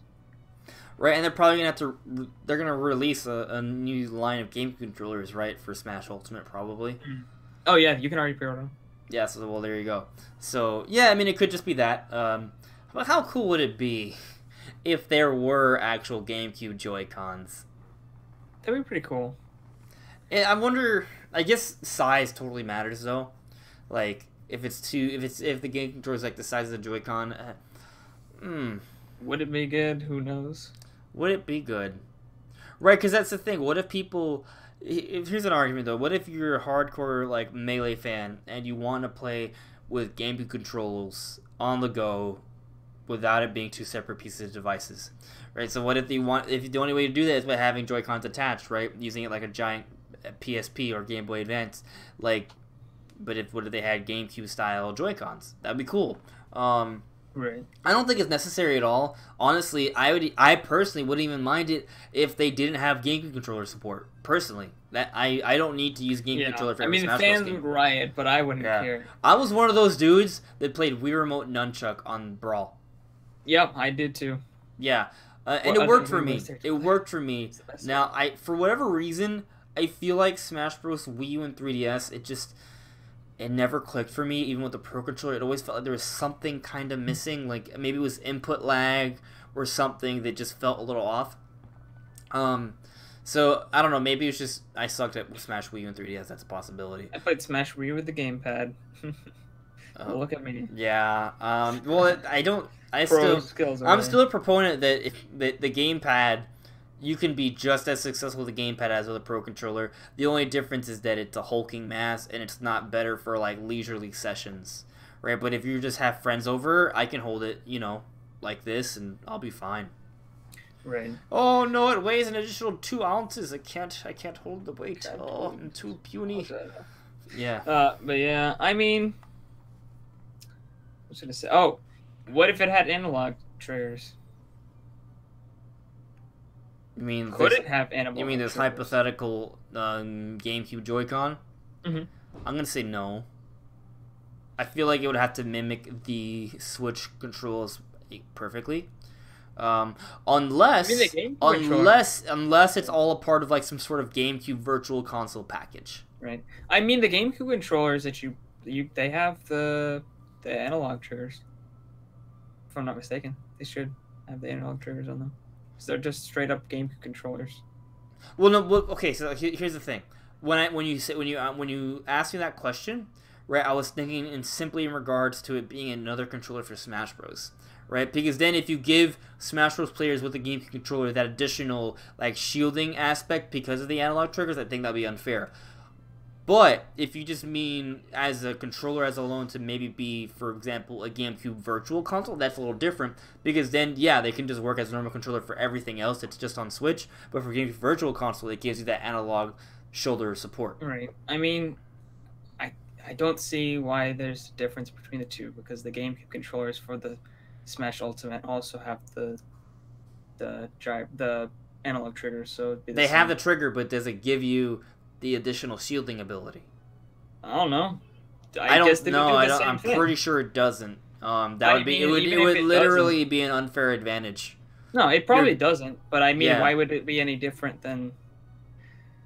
That's the reason I'm at. Because they wouldn't put it in because I understand what you're saying. There's no reason if it's only for Smash. Right. Okay. Yeah. But if it's for something like a GameCube Virtual Console, then I definitely think they could have like analog triggers, right? Because then you actually use the functionality of games like Super Mario Sunshine, being able to run and score at the same time, or F-Zero GX having varying degree of drifting power. Like those are things that were possible because of the analog triggers on the GameCube that you would lose if you were to just cut it out entirely and just use a normal digital trigger on the Switch. So yeah, and they would want those for if you're playing your GameCube Virtual games on the go. You would want the analog because I mean there is the argument where you can just use the GameCube controllers when docked, but that's only when docked. But if you want to play it on the go, then it's worse. Shove it inside the audio jack. Just take it, just shove it in there. It'll work. Right. No. So yeah, I think that would make sense if they're gonna have GameCube Virtual Console games, then they would want to have that. And it would also function as a way to have GameCube-like controllers on Switch in portable mode too for Smash. Yeah, for Smash. Yeah. Right, because some people may want to play it portably, and if you don't think there's a way to have, you can't use a normal GameCube controller without the GameCube adapter plugged into a USB on the dock. Right, so I think you actually need 2 USBs even. So yeah, so that if they had a GameCube Joy-Con, it'd be a way to add it for both Smash and for GameCube Virtual Console. So that'd be really cool. Right. Is it gonna happen though? No, this is pure speculation based off of a trademark. You guys can just Google because the whole window. I'm gonna have to fix the window browser thing before I actually stream because it was a mess. But just Google. Well, you know what I could do? I could put an image up real quick. I could take a snapshot and put an image up. That'll be something I could do on the fly without messing everything up. Right. So this is...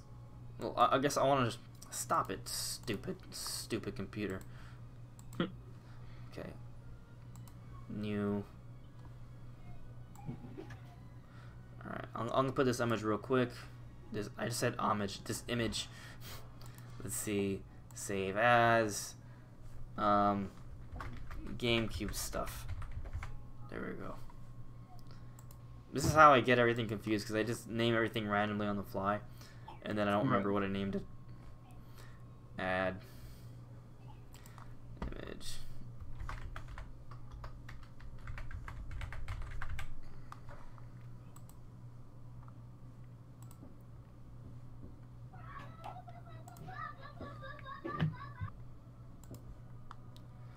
Right, so here's the image. This is what I was talking about, guys.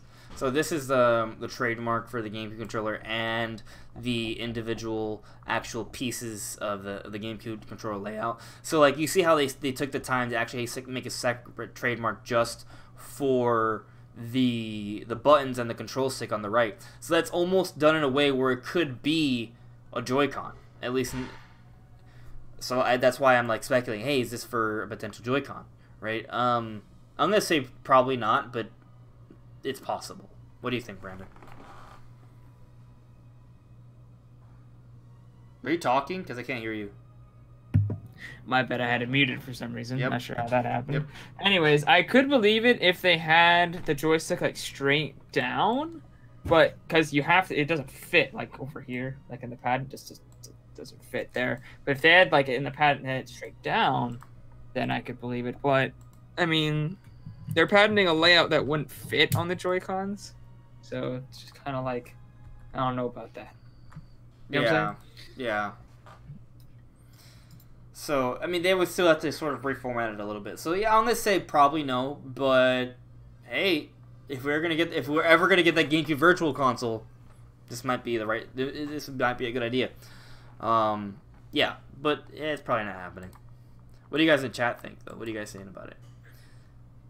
Yeah, I personally love the button layout for the GameCube controller. I think there's some minor things they could have fixed, like having a second Z button, you know, instead of only having 3 shoulder buttons instead of 4. I thought that was dumb. I think you should have been able to press both the C stick and the control stick. Also, the C stick should have been the same size as the left control stick. The D-pad could have also been a little bigger. But aside from that, yeah, it was good. I liked it.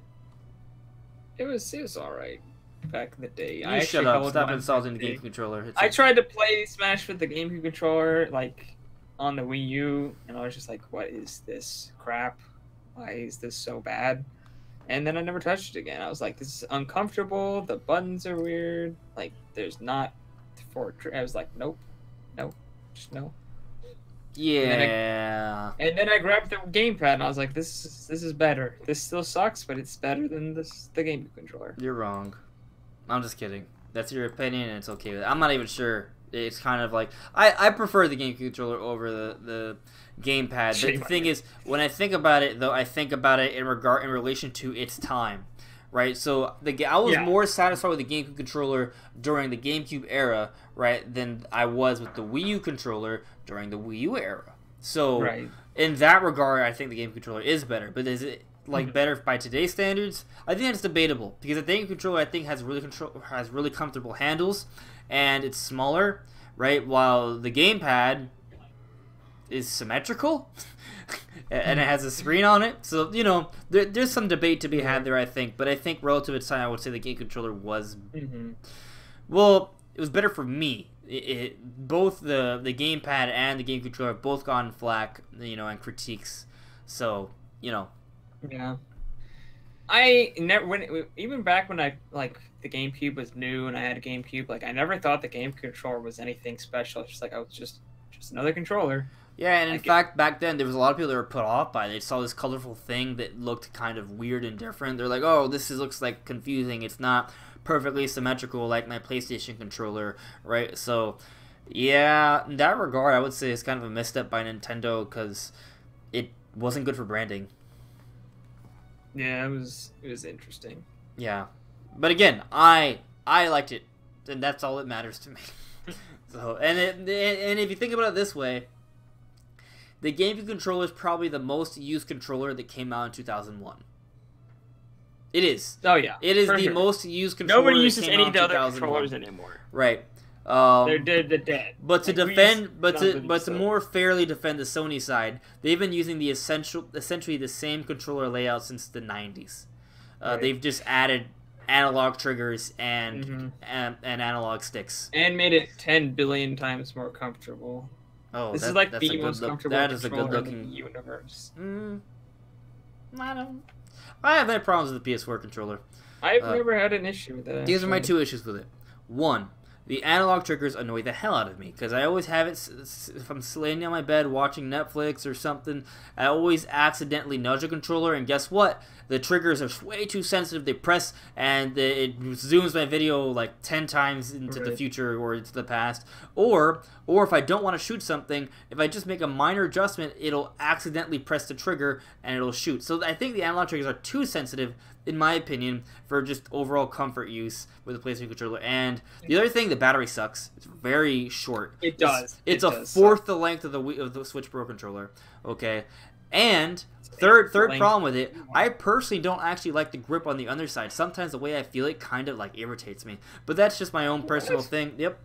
That's weird. Yeah. I actually, other than the battery life, I've never had an issue with this controller. Yeah. Well, don't get me wrong, though. I'm not... It sounds like I hate the PlayStation 4 controller. I actually like it. I'm just saying I think there are things that could be better about it.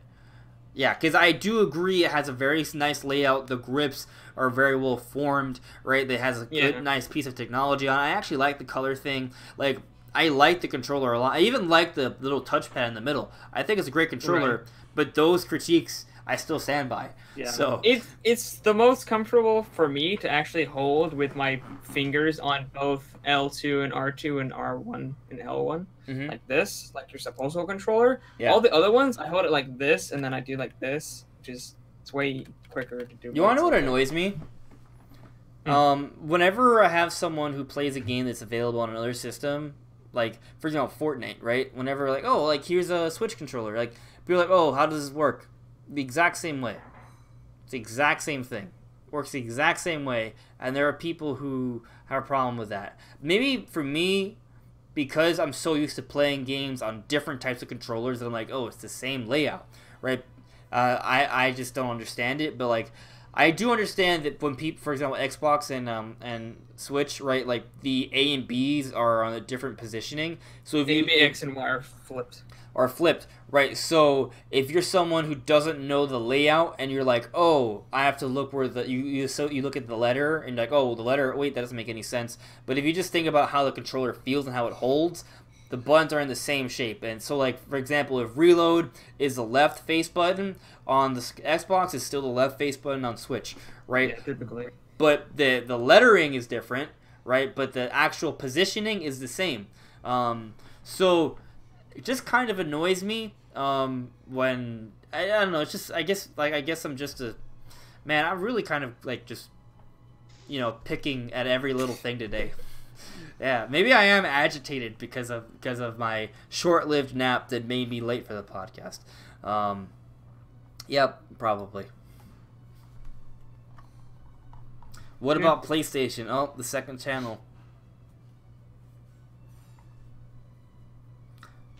Wait, there's actually rumor that the PSN name changes is possible in the next 6.0 system software update. Interesting. I'm trying to think what would be the ramifications of that. The PS5 controller go back to the PS1 style. Yeah, that's a good They idea. do need to take it. They need to take this stupid light off the back. That's why the battery dies so quickly. It's stupid ass light that does It's too big. nothing. It could be like a circle instead. It doesn't need to be there. It doesn't need to. Well, that's also true. It doesn't even need to be there. They could have way smaller, cheaper lights in there to represent charging. Like the Switch has just a little orange thing in the back to show when it's charging, and it's green when it's on. It's stupid. Like they try to use it like in games where it's like, oh, if your health is low, it turns red or yellow, and it's like, when am I looking at the back of my fucking PlayStation controller to see my health? Never am I ever going to do that. That's actually our thing. You're never really looking at it. The only time I looked at it is, oh, is it charging? Okay, it's charging. Great. But you could also just check the game screen itself to see if it's charging. So I I guess that is something they could easily cut because it wouldn't really. Well, I think it's neat. It does take away from battery life, and we don't really look at it most of the time. Yeah. It doesn't actually make our experience better. The thing in the middle of the controller, Sabbath, is a touchpad. You can click it in anywhere. Kind of acts like a mouse pad on a laptop. Yeah. It's essentially a mouse pad on a laptop, but on a controller. It's pretty useless most of the time. To be honest, it's pretty useless. To me, it's just an additional button. Like, you just press the button. It's easier to press that button than say the share or options button. Oh, the share and options button sucks. Also, why is it share and option, not start and select? Who thought that was a great idea? I don't know. Well, the options button does give you options, and the share button is a share button. So, but like, it doesn't. It goes against like the tradition, but I think in terms of what it says and what it actually means, it makes sense. Now, the options button is weird because it doesn't actually mean pause.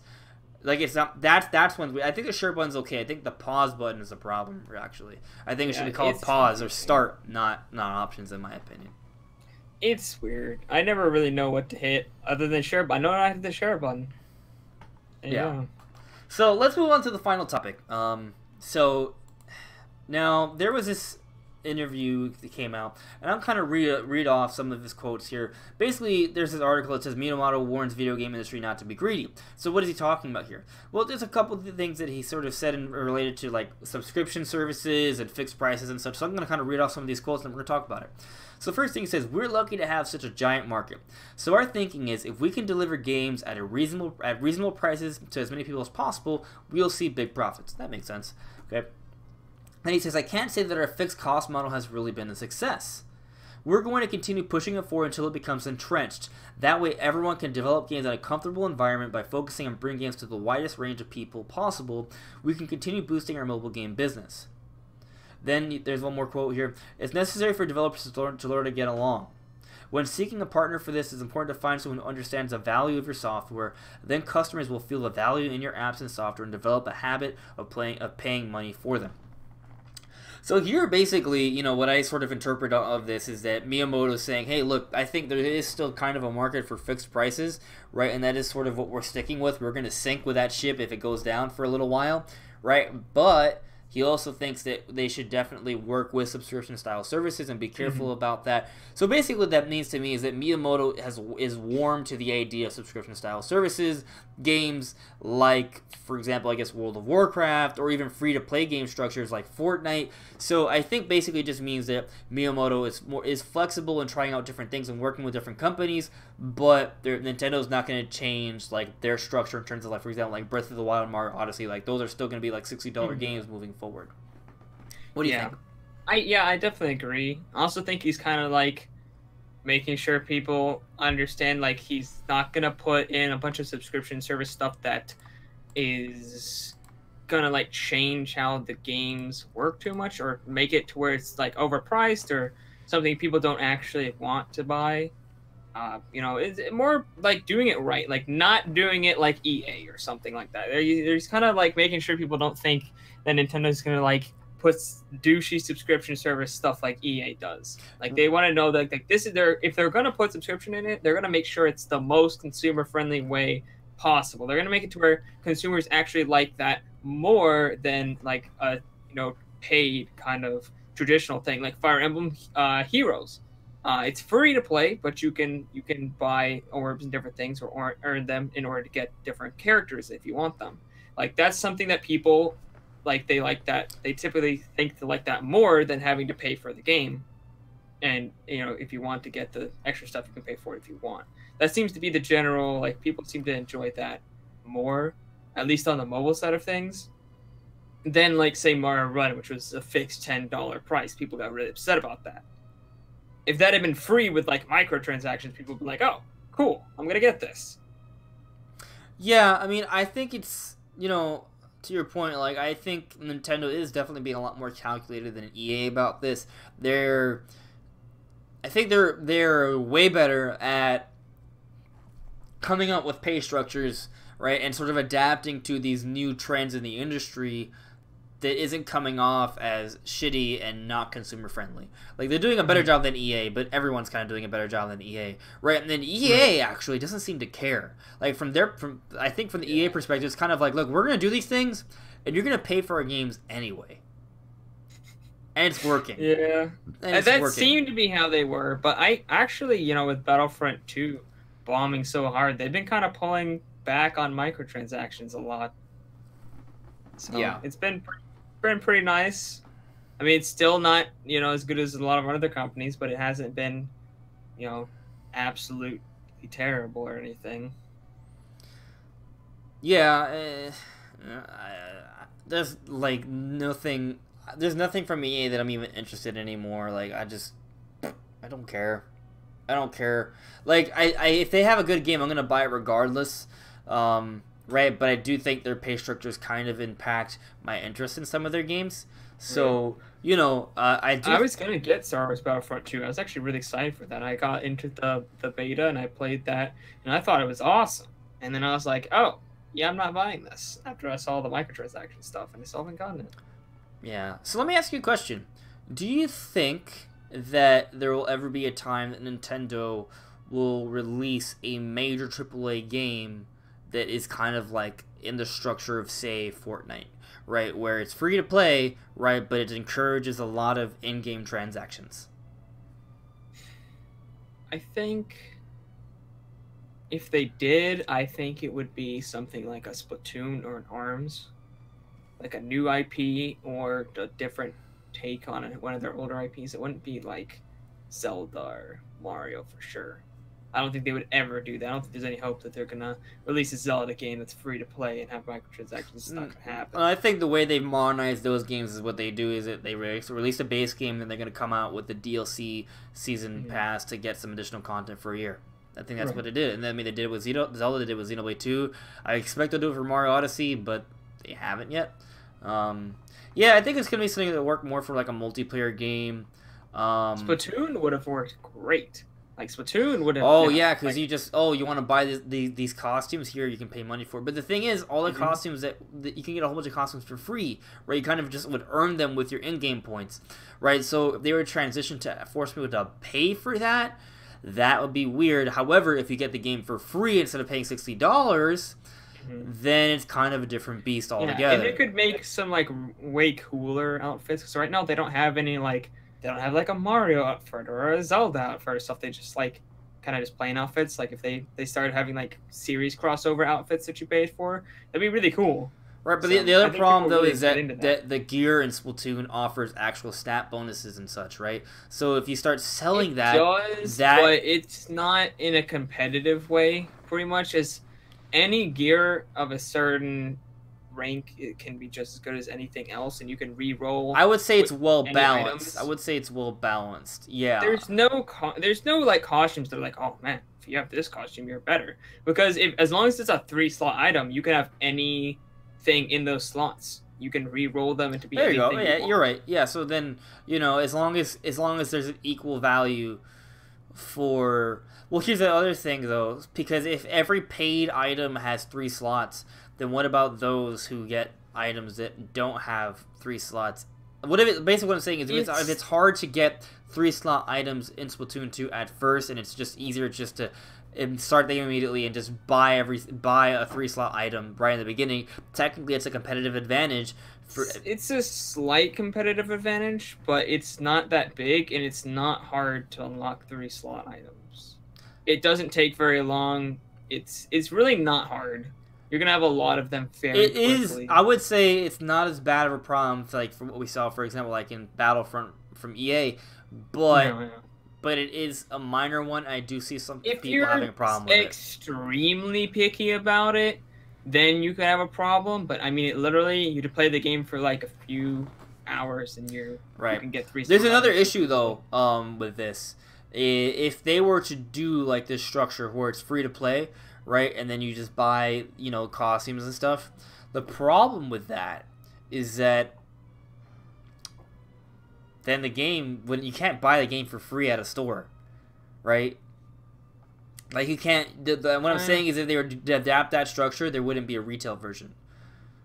I guess, but unless they have a retail version where you buy it, and by paying for the retail version, you're guaranteed a certain amount of I guess credits to get a whole bunch of costumes online for free or something, right? That's one way they can do it. I guess it's never really hurt any other kind of free to play games. Really. Or are there any free to play games that you buy at a store? No, there's no. What I'm saying is that even from a money perspective, I understand. From the sales perspective, I understand that. But there are people who would be upset because they wouldn't be able to get the game, like a hard disk copy of the game. Yeah, I guess so. I mean, there'd be a few. It wouldn't be a big issue. I mean, personally, I think we're moving in that direction anyways. I think maybe by next generation, like, retail games are gonna be, I don't know, man. Like, it's getting, like, basically the only reason, like, that you shouldn't really, like, the only, aside from, I guess, the collector's thing, right? Like, because you want to collect things and have nostalgia for them and all that stuff, like, is space, right? Because of space on the Switch, like, Storage. if you bought every single game retail, it makes sense with the storage. So, unless, and I don't think that by the next Switch that we're gonna have like 10 terabytes on the flash memory, right? So, I don't know how it's gonna work. I think retail probably still be a thing for Switch or Switch 2. I guess you could say 5 years from now, but 10 years from now. Perhaps. Yeah, maybe you not. could have 1 terabyte Switches. Right, but you still should be able to expand your memory, and by then SD cards will be a lot bigger and cheaper too. Mm-hmm. Yeah. Yeah, the terabyte, the 500 gigabyte one just came out. Mm-hmm. And just then random thing. It's not random. It's important. We're gonna be closing down in less than 5 minutes, guys. So if there's anything you guys want to bring up in the chats for us to talk about or give our thoughts on, put it in the chat now. Finish your purchases and then leave the store. Yeah. But Brandon, is there anything else you wanna? I kind of cut off your thought. Sorry about that. Right. Oh no. I think it would probably work best with a new IP because, as you said, like Splatoon, I think people are kind of used to how that works. They're used to getting a lot of free stuff. You know, they're not used to paying for stuff, so it might not work as well for that. I don't know. Then again, it's a $60 game for free now, so it's like, it probably would be best, and what they probably would do is make a whole new IP, and that would be the free-to-play one. Yeah, I think it'd have to be a new IP that would be to that structure. But I also not sure I'll see Nintendo doing that anytime soon. Like even their mobile games don't really like Mario. Like Mario didn't really do it. Now the other games have done a better job of it. So that's probably where we're going to see those structures, right? Most of their mobile games are. I don't think they're really going to want to. Yeah, I think that's the thing. I think like when we talk about free to play, I think that's going to be mostly for their mobile games, which they're doing for the most part, excluding Mario Run. But I think it would be kind of a bad decision for them to release any more paid mobile games, just because their free-to-play ones earn them so much more money. Which is so ironic. Yeah, it's so ironic. It's odd. But that's the way it works. That's the way it is. So let's see what you guys are saying in the chat before we call it a night. Phantasm Wolves would love to see Kamek as an assist trophy. That'd be interesting. Sass64 says he has a question after the Indie Direct. Do you think we'll get a traditional Nintendo Direct in a few weeks? Yes. We agree. I think we're gonna see a Direct in September. I think That's what I predicted. They're gonna talk about you did. Beginning of August. You did. Right. Late July? I don't remember. Late July, beginning of August, somewhere around that. I think they have to talk about the online service. And I think they're going to probably talk about Doom Eternal. They're going to talk about Diablo 3. They're going to talk about Mario Party. I think that if they're going to talk about some DLC, I think that Mario Odyssey and Mario Kart DLC, September's the time, man. DLC would be good. Especially if they're going to have DLC come out for Mario Kart in time for the online service in September. That would make a lot of sense. Yeah. People would definitely go for that. Exactly. You're going to want to play all those new race maps online. So, if you haven't heard it yet, Mario Kart DLC announced September during a Direct for Nintendo's new online service. Yep. DK Smash said he likes physical copies a lot more. It saves a lot more memory. It does. It does save a lot of memory. That is true. Yeah.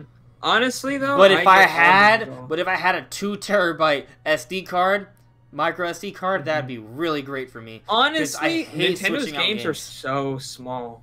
They're really efficient with that. They said that even since they said the Smash Ultimate soundtrack is like half the size of the Wii ones. A quarter. A quarter. It has way more songs. They're all the same quality. What happened? What was said is that their compression technology has improved so much that they can make audio files at a quarter of the size and maintain the exact same quality.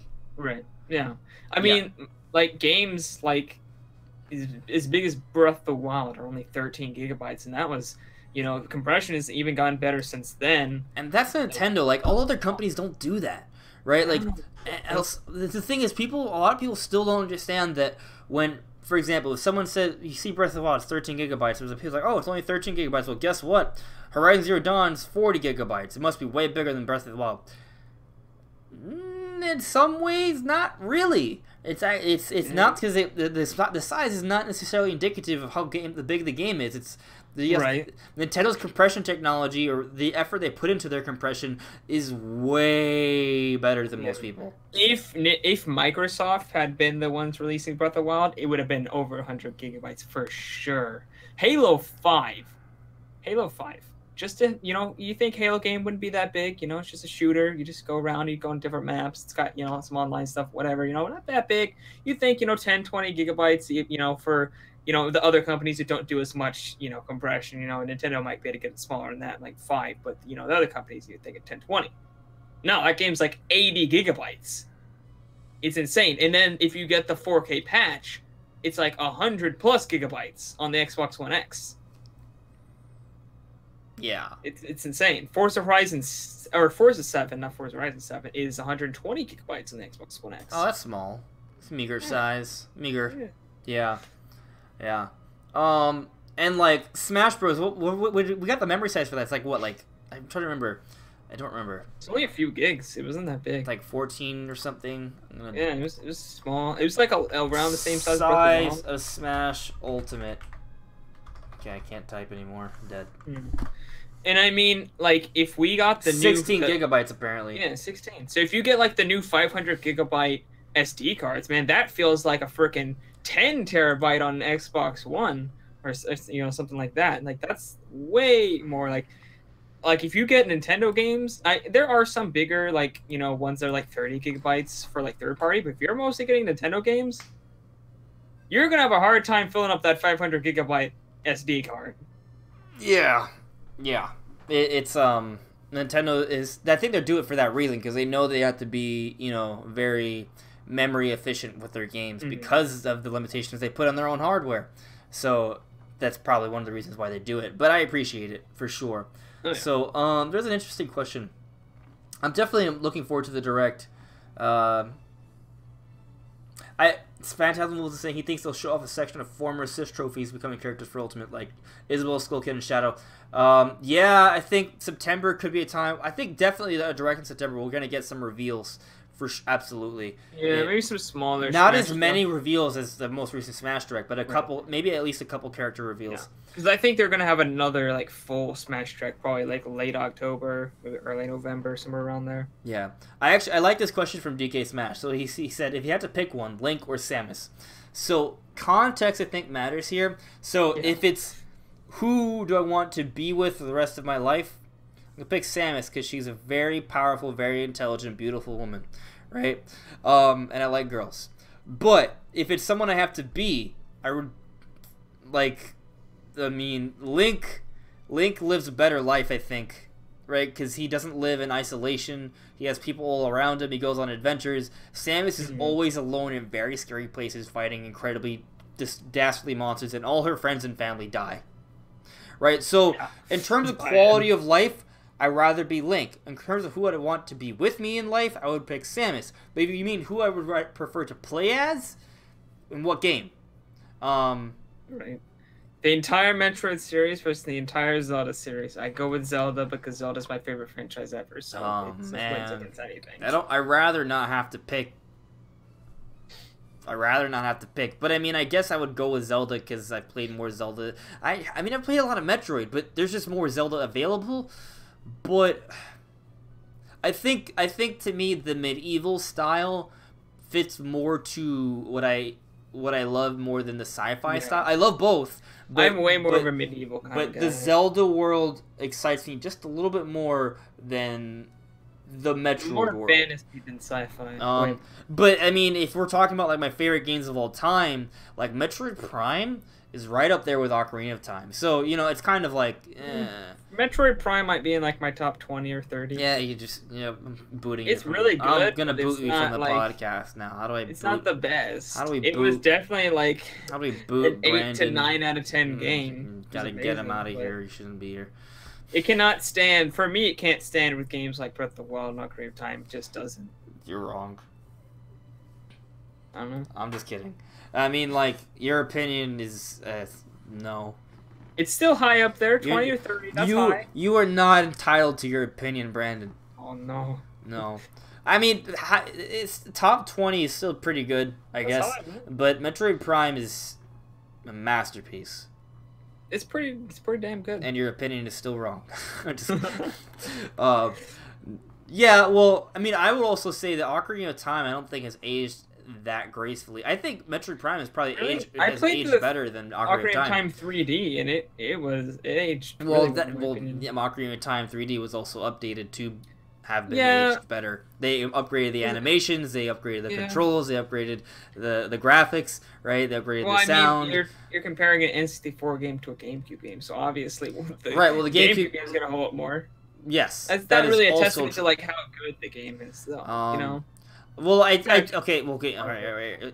Ocarina of Time was a bigger deal for the industry than Metroid Prime was. Yeah. So, you know, if you want to look at it from that way, that's one of the reasons why Breath of the Wild, I think, deserves to be Game of the Year over Mario Odyssey. Even if you think Mario Odyssey is a slightly better package, Breath of the Wild raised the bar and changed the industry, right? It's changed the way we look at open world games forever, while Mario Odyssey is just a really fun experience. Yeah. Right? Like, I think even you, Brandon, like, you, at first, if I remember, I'm not sure if your opinions have changed, but at first, I think you kind of liked Mario Odyssey a little bit more than Breath of the Wild, but you even agreed that Breath of the Wild should be Game of the Year. Because of what it means and what it accomplished. I thought I didn't like Mario Odyssey better. I thought it was a better, like, more consistent package. Breath of the Wild had a lot of things like bad frame rates. The graphics weren't as polished because it's such a big open world. Like, the story was kind of badly told. Things like that. Like, Mario Odyssey didn't have, like, any major flaws to it. It was just, like, a good, consistent experience all the way through.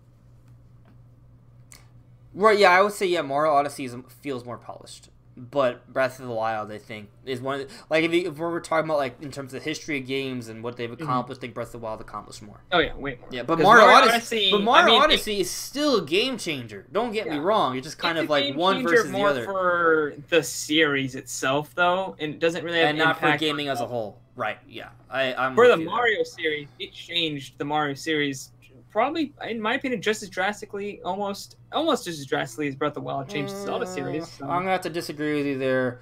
The same way I have to disagree with you how you think Metroid Prime is in your top 30. Even though it's your personal top 30 and your opinion, it's your opinion. Like, I'm not with you on that one. I think Breath of the Wild changed a lot more. Changed the Zelda series a lot more than Mario did. Than Mario Odyssey changed Mario. Like, the next Mario game could go back to the Galaxy style, and I still think it would be a fair, you know. I would prefer them to keep the open sandbox style. So, but Breath of the Wild changed a lot of things for the Zelda series. Yeah, but there's also a lot of things I would like to go. Like, I wouldn't mind if it went back. Like, right, I wouldn't mind a Mario Galaxy 3.